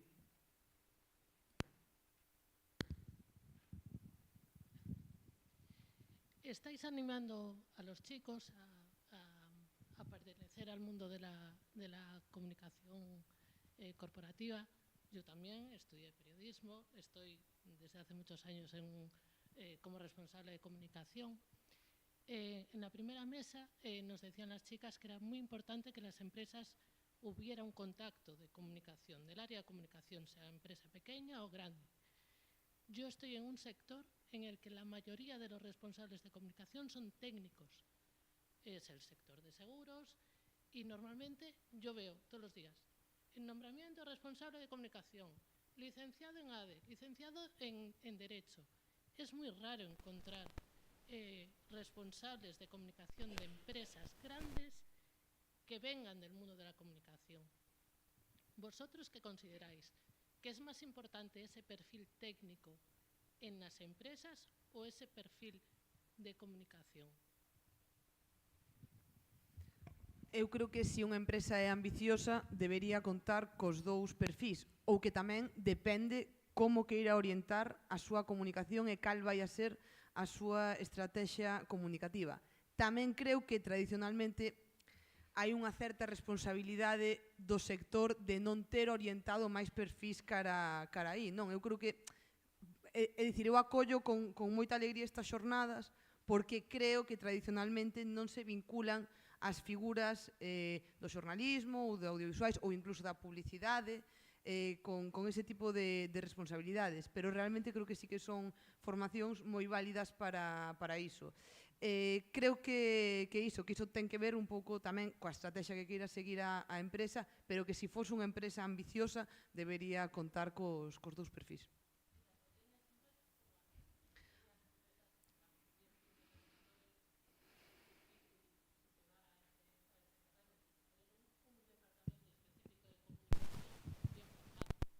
A miña visión é que se eres unha empresa pequena, que entendo que o teu obxectivo será ser unha empresa máis grande, tes un gran camiño que facer de branding, storytelling, construción de marca, posicionamento no mercado, etc. E que todas esas ventaxas chas vai dar mellor un perfil de comunicación que un perfil de dereito. Esa é a miña visión particular.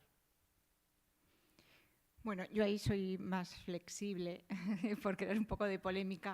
Sí, estoy de acuerdo con todo lo que han dicho, pero yo me quedo con la parte romántica. O sea, realmente lo que tenemos es que crear valor en el largo plazo y hay que conseguir que, independientemente de la formación que tenga, pues que tenga un rol estratégico. O sea, la parte técnica debe hacerse, pero lo importante es que se vea el objetivo de reputación, de cuidado de la marca y sinceramente creo más en la persona, en la pasión que en el origen de la formación de los años. Lo que sí sé es que tiene que ser un perfil polivalente porque efectivamente, o sea, a mí mismo me toca crear la estrategia de un evento, la estrategia de un posicionamiento de una vacuna y a la vez tengo que hacer otras cosas técnicas como las redes, ¿no? Entonces yo creo que al final creo que lo importante es que en la dirección lo vean como, bueno, pues como un perfil estratégico que ayuda a crear valor en el largo plazo.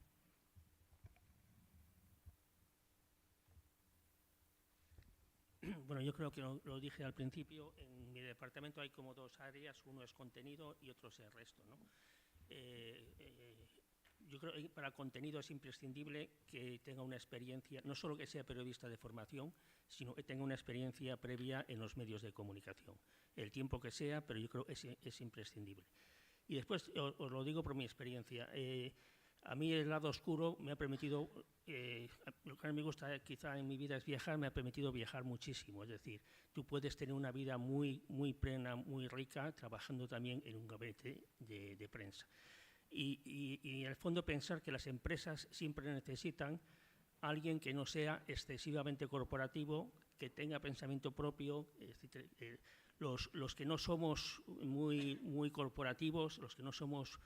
No sabemos el valor del dinero ni todo ese tipo de cosas, también somos importantes para las empresas, porque ellos necesitan también tener esa visión, que no es la visión de un ingeniero, de un economista, etcétera, ¿no? Yo recomiendo disfrutar de la universidad, como dije al principio, si podéis trabajar en algún medio y después con el tiempo, si acabáis en un gabinete de prensa, pues perfecto. Por aportar algo a maiores, como empresa pequena, por exemplo, que era, creo que a túa pregunta principal, no meu caso, sempre que atopei algunha oferta laboral ou que fixen algunha entrevista para a empresa pequena, sí se priorizaba que fose unha persoa cun perfil de comunicación, independentemente se fora publicidade ou comunicación audiovisual ou xornalismo neste caso. Creo que quizás sí que se busque, por un lado, ter como esos dous perfiles, un máis técnico, independentemente de cal sexa a súa formación ou experiencia laboral, e un que teña máis ese pensamento estratégico, que eso igual sí que cho dá experiencia, aínda que veñas doutra formación, pero que falaba un pouco Beatriz desa pasión que sí que podemos ter como persoas dentro do sector da comunicación. Eu recordo, por exemplo, cando traballaba nunha axencia que estábamos no departamento, neste caso de social media, tiña ao lado persoas de enxeñería que únicamente o que facían é picar datos, analíticos e demais. Pero realmente o departamento funcionaba, parece moi importante recalcar que non se esqueza dos perfiles que eran máis estratégicos. Entón, bueno, pode que sexa moi interesante que nunha mesma empresa haxa diferentes perfiles e que nos axudemos entre nós e nos complementemos entre nós, pero eu, polo que vexo, un pouco tamén o movimento das ofertas laborais, sí que se está priorizando un pouco que a cabeza sexa unha persoa da comunicación. E vexo lógico completamente.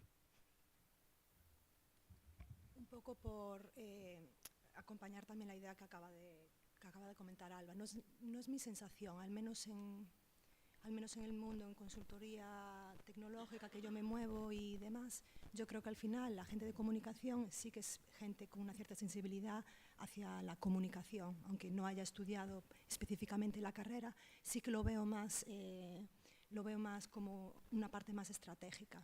Luego lo de las pequeñas empresas, yo creo que es una conversación diferente. Evidentemente, si tú tienes una empresa de 4 empleados, pretender que uno de los empleados sea una persona que se ocupe específicamente de la comunicación y sea un periodista y sea algo concreto, pues claro, se me antoja un poquito complejo. Al final, igual esa pequeña compañía pues prioriza que sea un perfil un poquito más técnico, enfocado al marketing digital, a la generación de leads, por ejemplo, porque al final lo que necesita primero es posicionarse y empezar a vender en el mercado, ¿no? Me imagino que quizás va más en ese entorno, ¿no? Al final, bueno, pues la comunicación cubre el papel que cubre dentro de una organización y, bueno, lo primero es que el negocio funcione, ¿no? Entonces yo me imagino que la gente también, el empresario lucha ahí por determinar cuál es el mejor perfil o el perfil más adecuado, ¿no? De lo que necesita en cada momento. Bueno, imos aproveitar o tempo de desconto, ainda que son as 2 en punto. Imos deixar a ver se hai algunha última pregunta que non quede sen facer. Temos, creo que unha por ali, sí.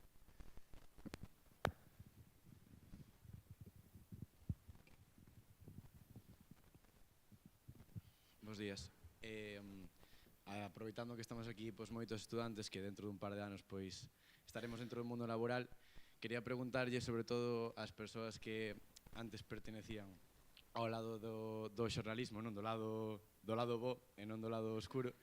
Quería preguntarlle que cales son as diferencias ou os puntos, as ventaxas que notaron entrando dentro da comunicación corporativa, máis alá, por exemplo, das oportunidades laborais que pode haber máis no mundo da comunicación de empresas máis que no dos medios de comunicación, que cales eran os puntos ou as ventaxas que encontraron para desarrollar as súas capacidades máis que dentro dos medios de comunicación.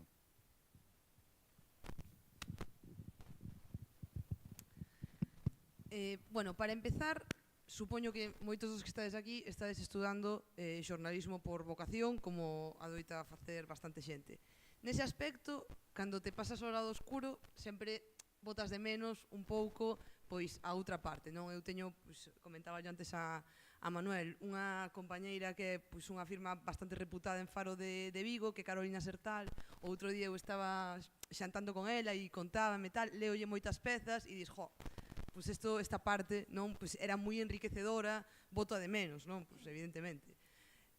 Partes positivas. É certo que, aínda que a comunicación, dicía moi ben Consuelo, eu diría o sector máis volátil probablemente no que poidas traballar. Iso vaiche pasar tanto nun medio de comunicación como en comunicación corporativa. Por esa parte, igual nos dous. Pero é certo que, polo menos a min, traballar máis en comunicación que en medios permitiume unha mellor conciliación entre o traballo e a miña vida, mellores salarios e tamén, pois eu diría que ampliar mediante a parte laboral a formación que puiden adquirir aquí.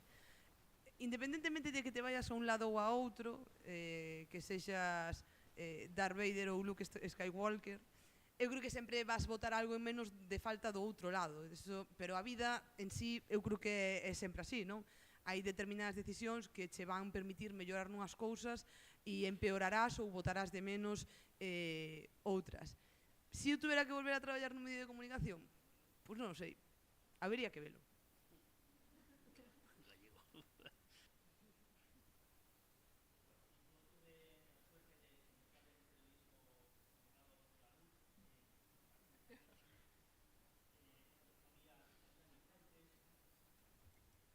Perdón, yo decía que yo tuve la suerte de comenzar en el mundo de la prensa escrita hace ya muchísimos años, no os digo cuántos, ni me lo preguntéis, donde no había nada, no había fuentes, o sea, no había gabinetes de prensa, no había, por supuesto, internet, no teníamos absolutamente nada. Y esa parte sí que es una parte que si se puede vivir, yo os la aconsejo. Todos los días tienes que buscarte literalmente la vida para llenar una página. Era una sensación increíble, ¿no? Con el avance de la tecnología, esa parte se ha perdido, se ha mejorado y es mucho mejor. Ahora no hay ninguna duda, pero ya yo veo que la labor del periodista actual es más que búsqueda de información, es selección de información. Selección y jerarquizar la información. Y bueno, eso tiene su parte buena, por supuesto, pero también tiene su parte mala. Os comento una pequeña anécdota solo. Una de las primeras ruedas de prensa que fui, que aún estaba de prácticas en un periódico, fue con la compra de Mario Conde, que no sabréis quién es, pero fue un importante banquero de antibióticos en León. Os digo esto porque yo era un niño de 18 años o así. Él estaba con su mano derecha en una sala y de repente entra en la sala donde estábamos los periodistas y trae la rueda de prensa. Y yo lo que pensé en ese momento es, ¿qué habrá pasado allí antes de entrar aquí? Y me provocó mucha curiosidad. ¿De qué estarían hablando, no? Después lo que te plantean en la sala de prensa ya es cosa pública y organizada. Y esa sensación, cuando vas al lado oscuro, te das cuenta que ya puedes estar en lo que está pasando en la otra parte. Y si sigues con la visión o con tu forma de vivir de periodista, aunque no puedas contarlo, supone un tema alucinante, ¿no? Estar en la fuente de donde se producen las cosas. Y yo creo que eso es, con el tiempo, no quizá al principio, con el tiempo, es también muy enriquecedor para un periodista. Agora que ele contaba esta anécdota súa, acordeime de que realmente para min un momento que foi moi determinante no tema de orientarme máis á comunicación foi que eu, cando traballaba como xornalista, tiven que cubrir a catástrofe do Albia. E entón, é verdade que ali vin moi boa praxe e tamén vin cousas horribles. Entón, para min, sí que non diría que foi como a gota que colmou o vaso, pero sí que foi algo que dixen, non teño moi claro que isto sexa para min. Entón, aí tamén eu creo que depende, ao mellor, non da carambola que dé o destino ou que che poña adiante nese momento.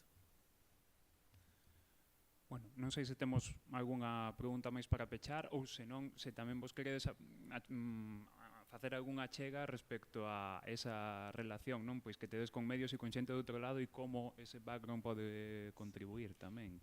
Yo solo decir que independientemente, yo creo que estoy al lado oscuro del lado oscuro, según independientemente de eso, estéis donde estéis, trabajar por el rigor. Y yo creo además que en el lado oscuro hay una necesidad bestial de transparencia, o sea, tenéis hay un campo muy interesante por abordar, porque realmente hace falta, ¿no? Hace falta saber, está todo tan polarizado que no tenemos ni idea, es todo tremendamente complejo. Bueno, pues si estáis en ese lado, ayudarnos a discernir y a desgranar la complejidad de la actualidad, que es mucha.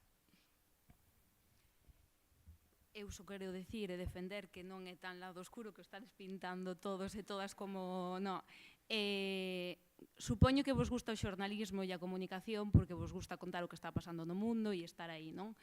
En marketing e en comunicación tamén hai marcha. Pasan cousas todos os días, ides a estar movendos todos os días, quero dicir, non é tan oscura, é precioso, de feito. Nada, eu conto que xa o dixen antes que eu quería entrar en xornalismo, fixen primeiro de publicidade na UVigo, e non me quería cambiar, xa quedeime, o sea que é bonito, nada. Vos animo que tamén os animedes a ter diferentes experiencias, vale? Vexo complexo que ca vosa idade, porque a vexo camiña, que tiñades claro en que campo queredes logo metervos ou rematar a carreira, non? Pero ide probando. Vale, imagino que Sara tivo que pasar esa experiencia para logo decir, ui, no, isto non é o meu, vou a este outro sector. Pois vos igual, sobre todo non ter medo, ir descubrindo pouco a pouco. Creo que é unha decisión moi persoal, vale? Eu podo sentir, moita paixón no mundo da comunicación corporativa, pero teño compañeiras que se están dedicando a outro tipo de comunicación. Quero dicir, isto é ensaio e error, como na vida. Yo creo que lo que cambia es el enfoque, ¿no? El punto de vista, pero que el objetivo es lo mismo, que es visibilizar un proyecto, un acontecimiento, un momento, ¿no? Al final es lo mismo. Y se rige además por los mismos, yo creo que los mismos principios, que es el rigor y la verdad y la emoción. Porque no hay marketing que se sustente tampoco si no emociona y si no dice la verdad.